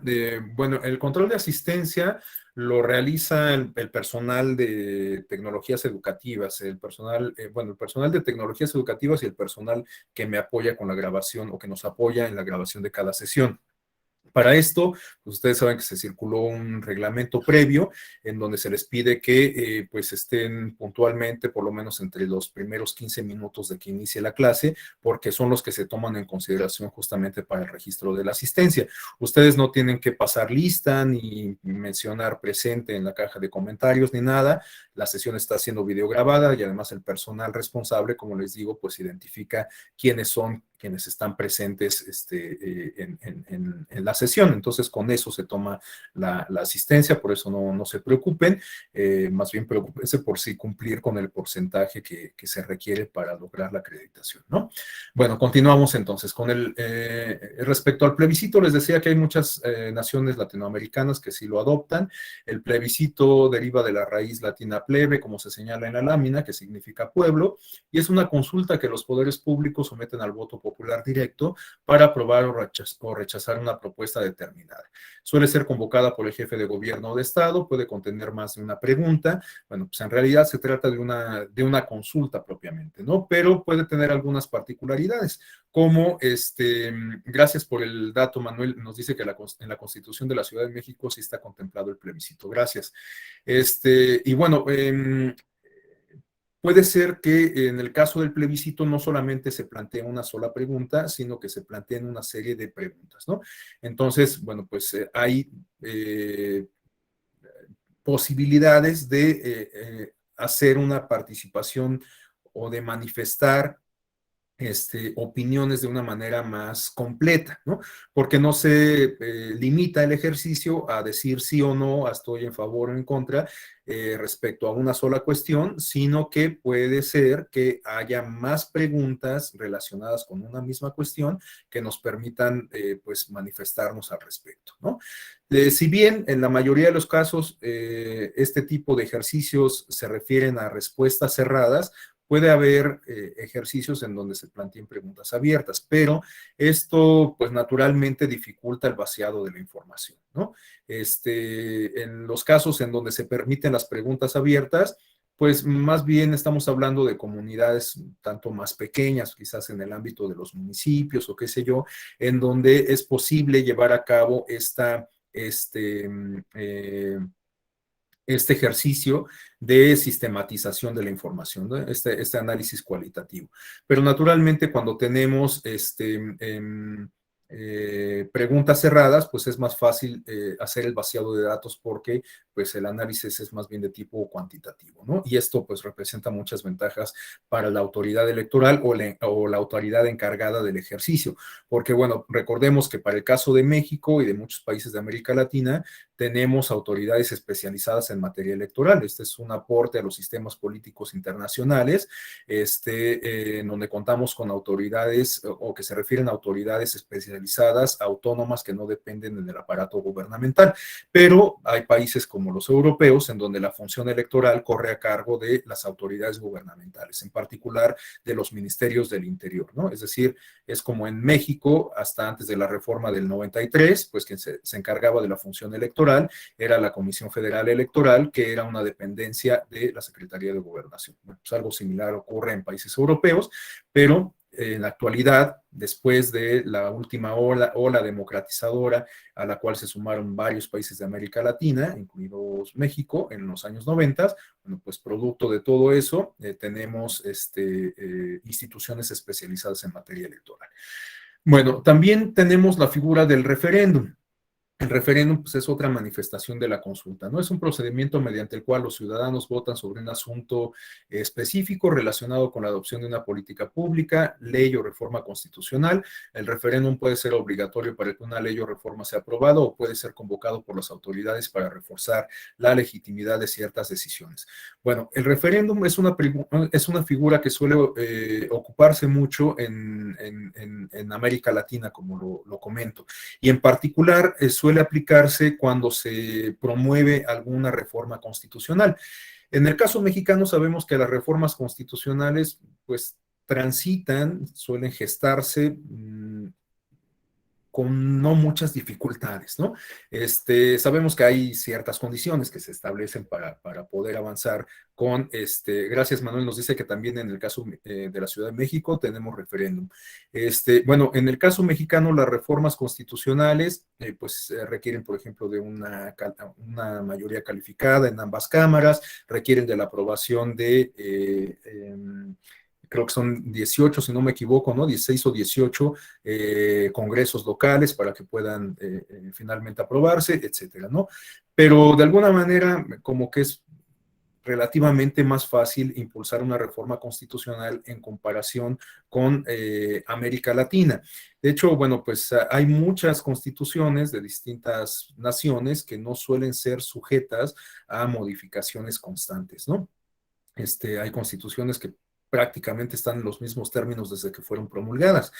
Y por ello es que pues hay como una serie de candados para cuando se busca impulsar una reforma constitucional. Uno de ellos se refiere justamente a los referéndums, de tal suerte que países como Venezuela, como creo que también en Colombia, como Nicaragua, para impulsar una reforma constitucional se requiere la realización de un referéndum, es decir, que la aprobación de una modificación a la Constitución no solamente pasa por la discusión y aprobación del órgano constituyente, ¿no? O del órgano constituido responsable de las reformas en la materia, sino que también tiene que contar con el aval de la ciudadanía. Y por eso suele convocarse a referéndums cuando se impulsa una reforma constitucional, ¿no? Entonces, quizás esta sea la particularidad de esta figura, aunque bueno, también suele ser que se utilicen de forma como sinónimos la consulta, el referéndum, el plebiscito, pero bueno, pues hay algunas particularidades que nos pueden ayudar a identificar cada una, ¿no? Como les digo, en el caso del referéndum, quizás esta sea una de las más distintivas, el hecho de que se trata de una consulta que en muchas ocasiones sirve para someter a la ciudadanía la pertinencia de una reforma constitucional en X materia, ¿no? Bueno, a continuación tenemos, bueno, para no dejar de contestar la pregunta que nos escribían aquí en la caja de comentarios respecto a que si faltan alguna sesión, no tiene derecho al diploma, no, tienen que cumplir con el 80% de asistencias, ¿no? De hecho, pues más bien les recomiendo, naturalmente muy respetuosamente, que pues relean estos criterios de la convocatoria que se circularon para que tengan claridad respecto al número de asistencias, respecto a el trabajo final que tienen que entregar y también, bueno, la mayoría de los diplomados, o bueno, en todos prácticamente, tienen que realizar la conclusión o tienen que concluir algunos cursos autoejecutables. Entonces, tienen que, bueno, les sugiero que le echen un nuevo vistazo a la convocatoria para que pues estén al tanto de todos los requisitos, ¿no? Ricardo me dice que si puedo compartir las diapositivas. Sí, con todo gusto les comparto las diapositivas. Para quien lo solicite, me puede mandar un correo a rafael.caballero@te.gov.mx y a vuelta de correo les puedo hacer llegar la presentación.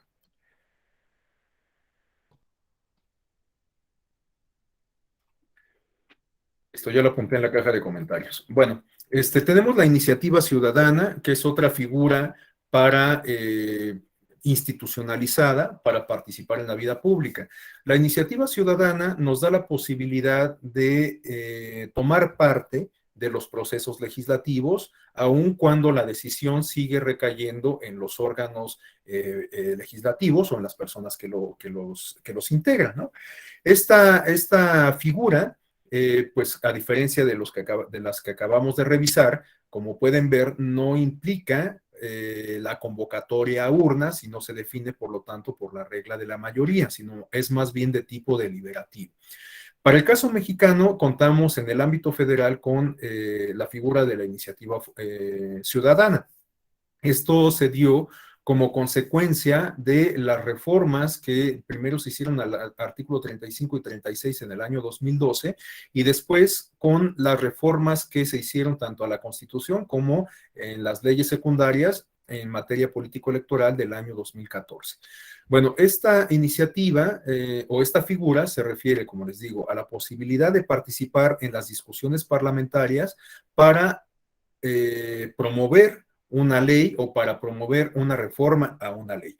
Y recibe esta denominación de iniciativa ciudadana porque pues la propuesta de iniciativa de reforma o de iniciativa de ley la puede realizar un conjunto de ciudadanos. Naturalmente, pues se tiene que cumplir con ciertos requisitos. Si no me equivoco, para el caso de la iniciativa ciudadana, se requiere que participe el 1.5% de la lista nominal. La verdad es que este dato sí no me acuerdo bien, no les quiero dar una información equivocada, pero igualmente se requiere cumplir con un mínimo de apoyo popular, ¿no? Y esto, les digo, es una condición prácticamente inherente a cualquier figura de participación ciudadana, porque partimos de la premisa de que pues no cualquier hijo de vecino va a ir a tocar la puerta al legislador para impulsar una iniciativa, ¿no? Les digo, es valioso, por supuesto, la iniciativa individual, pero pues ya cuando estamos hablando de una ley, estamos más bien impulsando un ordenamiento que va a ser de observancia general. Por lo tanto, pues tenemos que demostrar, acreditar que pues hay un interés colectivo en impulsar y discutir una ley o una reforma a una ley, ¿no?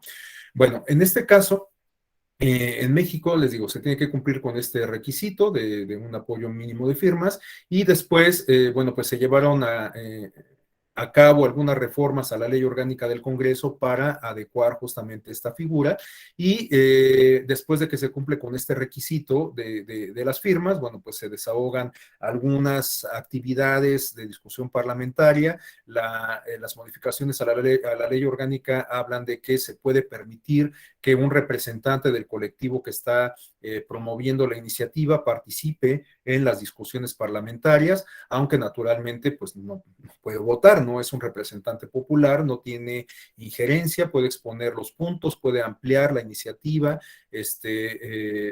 hacer una exposición de motivos, qué sé yo, pero finalmente la decisión de impulsar esta ley o esta reforma a una ley existente recae en el ámbito de los parlamentarios exclusivamente, ¿no?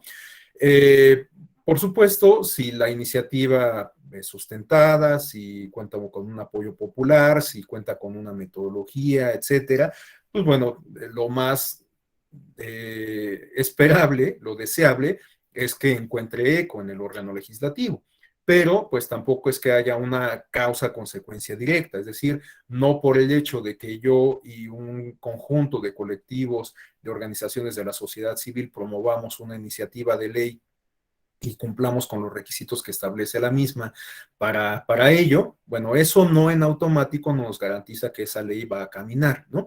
Porque reitero, o sea, finalmente la decisión recae en el ámbito de los parlamentarios, de los representantes populares. Nosotros, por muy loable que sea la iniciativa, pues no hemos sido electos popularmente y por lo tanto, pues carecemos de esa legitimidad. Entonces, no hay una vinculación directa entre la iniciativa y su aprobación, pero pues reitero, lo dable, lo esperable es que si tiene sustento, tiene arraigo, tiene materia, pues pueda caminar la iniciativa. O por lo menos, pues alentar otras iniciativas en el mismo sentido que ya se gesten en el seno del propio órgano parlamentario, ¿no? Bueno, tenemos a continuación la revocación de mandato. Esta figura, pues a lo mejor no requiere mucha explicación porque podemos inferir a qué se refiere por la propia denominación. Cuando hablamos de revocación de mandato, estamos hablando de la posibilidad que tiene la ciudadanía de revocar justamente, de cancelar un mandato que se otorgó previamente mediante el derecho al voto, ¿no? Entonces, bueno, pues hoy en día justamente estamos insertos en un proceso de revocación de mandato para el presidente de la República a partir de que se aprobó la ley en la materia apenas hace muy poco tiempo, el año pasado, ¿no? Entonces, bueno, pues a partir de que contamos con una ley en este sentido para el ámbito federal, pues hoy, reitero, estamos insertos en un proceso de revocación de mandato para el presidente de la República. Este ejercicio sí guarda similitud con la lógica comicial en atención a que vamos a ser convocados a urnas para decidir si confirmamos nuestra confianza en el presidente o bien se la retiramos y se le revoca el mandato. Este es un tema que ha sido muy polémico porque, pues de alguna manera se le está dando un sentido un tanto, bueno, no un tanto, sino completamente inverso a el que debería de tener, porque resulta que, pues, la revocación de mandato, la lógica indica que quien la promueve es quienes no están de acuerdo con la gestión gubernamental. O sea, ya no estamos de acuerdo, ya no le tenemos confianza, ya no nos gusta cómo nos está gobernando determinada persona, y entonces a través de la figura de la revocación de mandato vamos a convocar a las urnas para ver si logramos convencer a otros de retirarle ese encargo y entonces renovar el poder público, convocar a elecciones extraordinarias, ¿no? Esa es, digamos, la lógica que subyace a la revocación de mandato, de tal suerte que, pues, los opositores son los opositores a un gobierno, son los principales o tendrían que ser los principales impulsores de la revocación de mandato. Pero aquí está ocurriendo algo muy curioso porque resulta que los principales interesados en que se lleve a cabo el ejercicio de revocación de mandato, pues son el propio presidente y su partido político, ¿no? Y esto ha generado mucha polémica porque pareciera ser que lo que se busca hacer es más bien refrendar la popularidad del presidente. Y de hecho, pues ha habido muchos señalamientos al respecto en el sentido de que quienes están promoviendo, en un momento le doy el uso de la voz a Manuel, quienes están promoviendo la revocación, lo hacen aludiendo no a un ejercicio de revocación, sino de confirmación de mandato, ¿no? Entonces, bueno, pues estamos insertos en este primer ejercicio de revocación de mandato para el caso del presidente de la República. Es un tema que ha generado mucha polémica, ha generado también un tema de encono, de confrontación entre el presidente, el partido del presidente Morena y las autoridades electorales, en particular el INE, y que también pues ha generado mucha polarización en la discusión pública, ¿no? En la prensa y en los círculos rojos, ¿no? Pero bueno, pues habrá que ver cómo funciona. Yo, igual que para el caso de la consulta popular, a pesar de que soy crítico del rumbo que está tomando el ejercicio, no dejo de celebrar que sea la primera ocasión que lo vamos a llevar a cabo, que se esté realizando con apego a lo que establece la ley en la materia, y bueno, pues habrá que ver cuál es el resultado final. Después de todo, pues se trata de una figura que alienta, que permite la participación de la ciudadanía en cuestiones públicas, en este caso, pues manifestándose respecto a la confianza que se le tiene al titular del Ejecutivo. Bueno, ya estamos casi por concluir, pero rápidamente le doy el uso de la voz a Manuel. Adelante. Hola, buenos días y ya casi para despedirnos. Creo que este tipo de ejercicios de consulta ciudadana y nuestro sistema de gobierno presidencial, digamos, este tipo de ejercicios como la revocación, como también lo fue en su momento la rendición de cuentas, es parte de la copia imperfecta que se hizo o la modificación que se hizo del sistema presidencial mexicano del norteamericano, ¿no? O sea, estas cuestiones de revocación, como bien lo señala, tendría que venir de los mismos poderes que representan al Estado, ¿no? El poder ejecutivo, el poder judicial, el poder, y el legislativo. La revocación me parece que tiene mucho que ver con esta figura que existe en Estados Unidos, que es el impeachment, y por ejemplo, también hay otro término que también dentro del presidencialismo norteamericano es el de el accounting, que es la rendición de cuentas. Bueno, hay muchas figuras que o se perdieron o nunca se aplicaron dentro del presidencialismo. Es, digamos, lo quería nada más comentar esto, es cuanto, ya para poder terminar. Muchas gracias, Manuel. Sí, puede que tenga razón. Algunas de estas figuras que derivan de otros sistemas políticos, pues son acondicionados acá, y algunas también derivan de la propia evolución del propio desarrollo histórico y electoral de nuestro país. Rápidamente, para comentar algo respecto a la revocación de mandato, ha generado mucha polémica el hecho de que en la ley se establece que solamente el Instituto Nacional Electoral puede hacer campaña para alentar la participación en la revocación de mandato, de tal suerte que los actores políticos, partidos, funcionarios públicos y demás, pues no se les está permitido, ¿no? Esta prohibición, pues está en la ley, y por lo tanto la autoridad electoral tiene que hacerla valer, pero ha generado mucha polémica porque pues justamente quienes buscan promover la revocación como quienes buscan promover la revocación como confirmación, así como quienes la buscan promover como lo que debe ser la revocación, pues se ven limitados en este sentido, ¿no? Pero esto es quizás porque pues no se tomó en consideración precisamente estas circunstancias, simplemente se replicó esta prohibición que aplica para el caso de la propaganda electoral en los comicios, sin reflexionar pues incluso en la naturaleza y en el propósito de la figura. Si de lo que se trata es de consultar a la ciudadanía si está si le refrenda su confianza al presidente o se la retira, pues los colectivos, los partidos sociales, los partidos políticos que buscan una y otra respuesta, tendrían que estar en posibilidades de hacer campaña, ¿no? De promover esta revocación de mandato. Porque, pues si no, estamos hablando de una propaganda meramente institucional y que carece de sustancia, por lo tanto, de contenido político electoral. Entonces, bueno, pues me parece que a lo mejor no se pensaron algunos aspectos finos del diseño de esta ley de revocación de mandato. Adelante, Vianey, por favor. Gracias. Bueno, nada más como para abonar un poco con el tema de la revocación de mandato, por mi actividad profesional, trabajo para la dirección de partidos políticos. Estuve muy cerca de ese proceso de revocación de mandato y sí podría confirmar, como lo comentas, que hay una confusión grande en la ciudadanía, que bueno, yo quisiera pensar que es una confusión y no es algo diseñado entre la revocación y la ratificación del mandato. Incluso en su momento se giraron muchos oficios para requerir precisamente que nos señalaran cuál era esa intención, ¿no? Si lo que querían era que se fuera por la pérdida de la confianza, en cuyo caso por un tema técnico, pues básicamente, bueno, el tribunal nos ordenó que siguiéramos dándole entrada a estas solicitudes, a pesar de saber que la intención era una ratificación, no una revocación. En ese sentido puedo decir que a lo mejor se quedó un poco corto el tema de los requisitos para los promoventes, porque, pues no sé, como ustedes saben y como fue el conocimiento público, hubo muchísimos promoventes, más de 24,000 promoventes de la revocación, y en ese sentido, bueno, de esos 24,000 me podría atrever a afirmar que un gran número de ellos ni siquiera sabían cuál era el ejercicio que estaban ejerciendo, valga la redundancia, no sabían cuál era la finalidad de esto. Básicamente creo que creyeron que a través de la solicitud para constituirse como promoventes era como estaban otorgando su apoyo,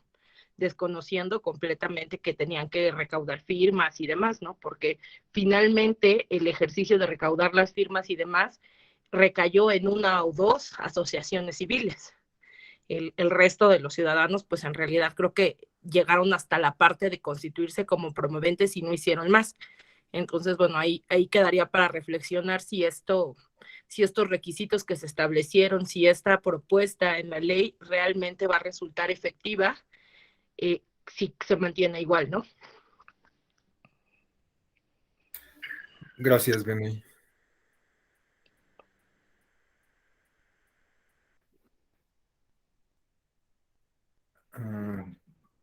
¿Ya no lo escuchamos bien ahí? Listo, ya terminé. Muchas okay. Gracias. Gracias. Bueno, ya estamos sobre el tiempo, pero rápidamente quisiera comentarles estas últimas figuras. Bueno, el tema de las candidaturas independientes, en realidad esta es una figura que podemos meter un poco con calzador en esta categoría de mecanismos de participación ciudadana, porque implica la posibilidad de ejercer la dimensión del derecho al voto pasivo, postularnos a un cargo de elección popular, sin pasar por el tamiz de los partidos políticos. Entonces, por eso es que la incorporé acá. Y bueno, las últimas dos figuras se refieren al Parlamento abierto, de alguna manera también ya comenté en qué consiste, o sea, se nos hace partícipes de la discusión parlamentaria, en la cual participan organizaciones de la sociedad civil, especialistas, académicos, etcétera, y bueno, finalmente la decisión recae en el propio órgano parlamentario, pero puede ser que esa decisión se vea enriquecida por pues justamente estos ejercicios deliberativos. Y la última figura es la del presupuesto participativo. Esta es una figura muy interesante porque implica la posibilidad de que la ciudadanía pueda decidir a qué se destina una parte del presupuesto público en beneficio de su comunidad. Y esto guarda relación con lo que comentábamos hace rato sobre la democracia sustantiva, porque aquí estamos decidiendo sobre cómo se ejerce una parte del presupuesto en beneficio de nuestro entorno inmediato, de tal suerte que podemos promover que se destine ese dinero a la remoción de un parque, a la rehabilitación de una biblioteca, a la reparación del drenaje, del alumbrado público, etcétera, ¿no? O a actividades culturales, etcétera. Entonces tenemos esta posibilidad de influir en una cuestión incluso ya de tipo técnico que se refiere a la inversión pública. Entonces, bueno, es una figura sumamente interesante que funciona sobre todo para el caso de los municipios, ¿no? Bueno, pues hasta aquí dejaría la exposición, ya estamos practicando sobre el tema, ya nos pasamos de hecho algunos minutos.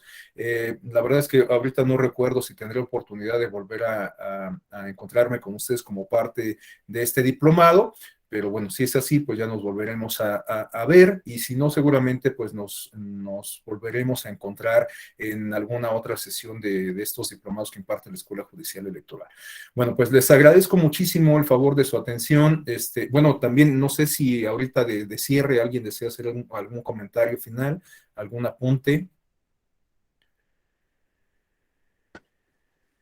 Bueno, si no hubiera intervenciones, bueno, les reitero mi agradecimiento, les deseo un muy buen día y nos vemos hasta la próxima. Les reitero, para quien le interese la presentación, con gusto, mándeme un correo y se la comparto. Bueno, pues muchas gracias, muy buen día, que estén muy bien. Gracias, hasta luego. Gracias, maestro. Buen día. Hasta luego, buen día. Hasta luego, gracias. Gracias, buen día a todos.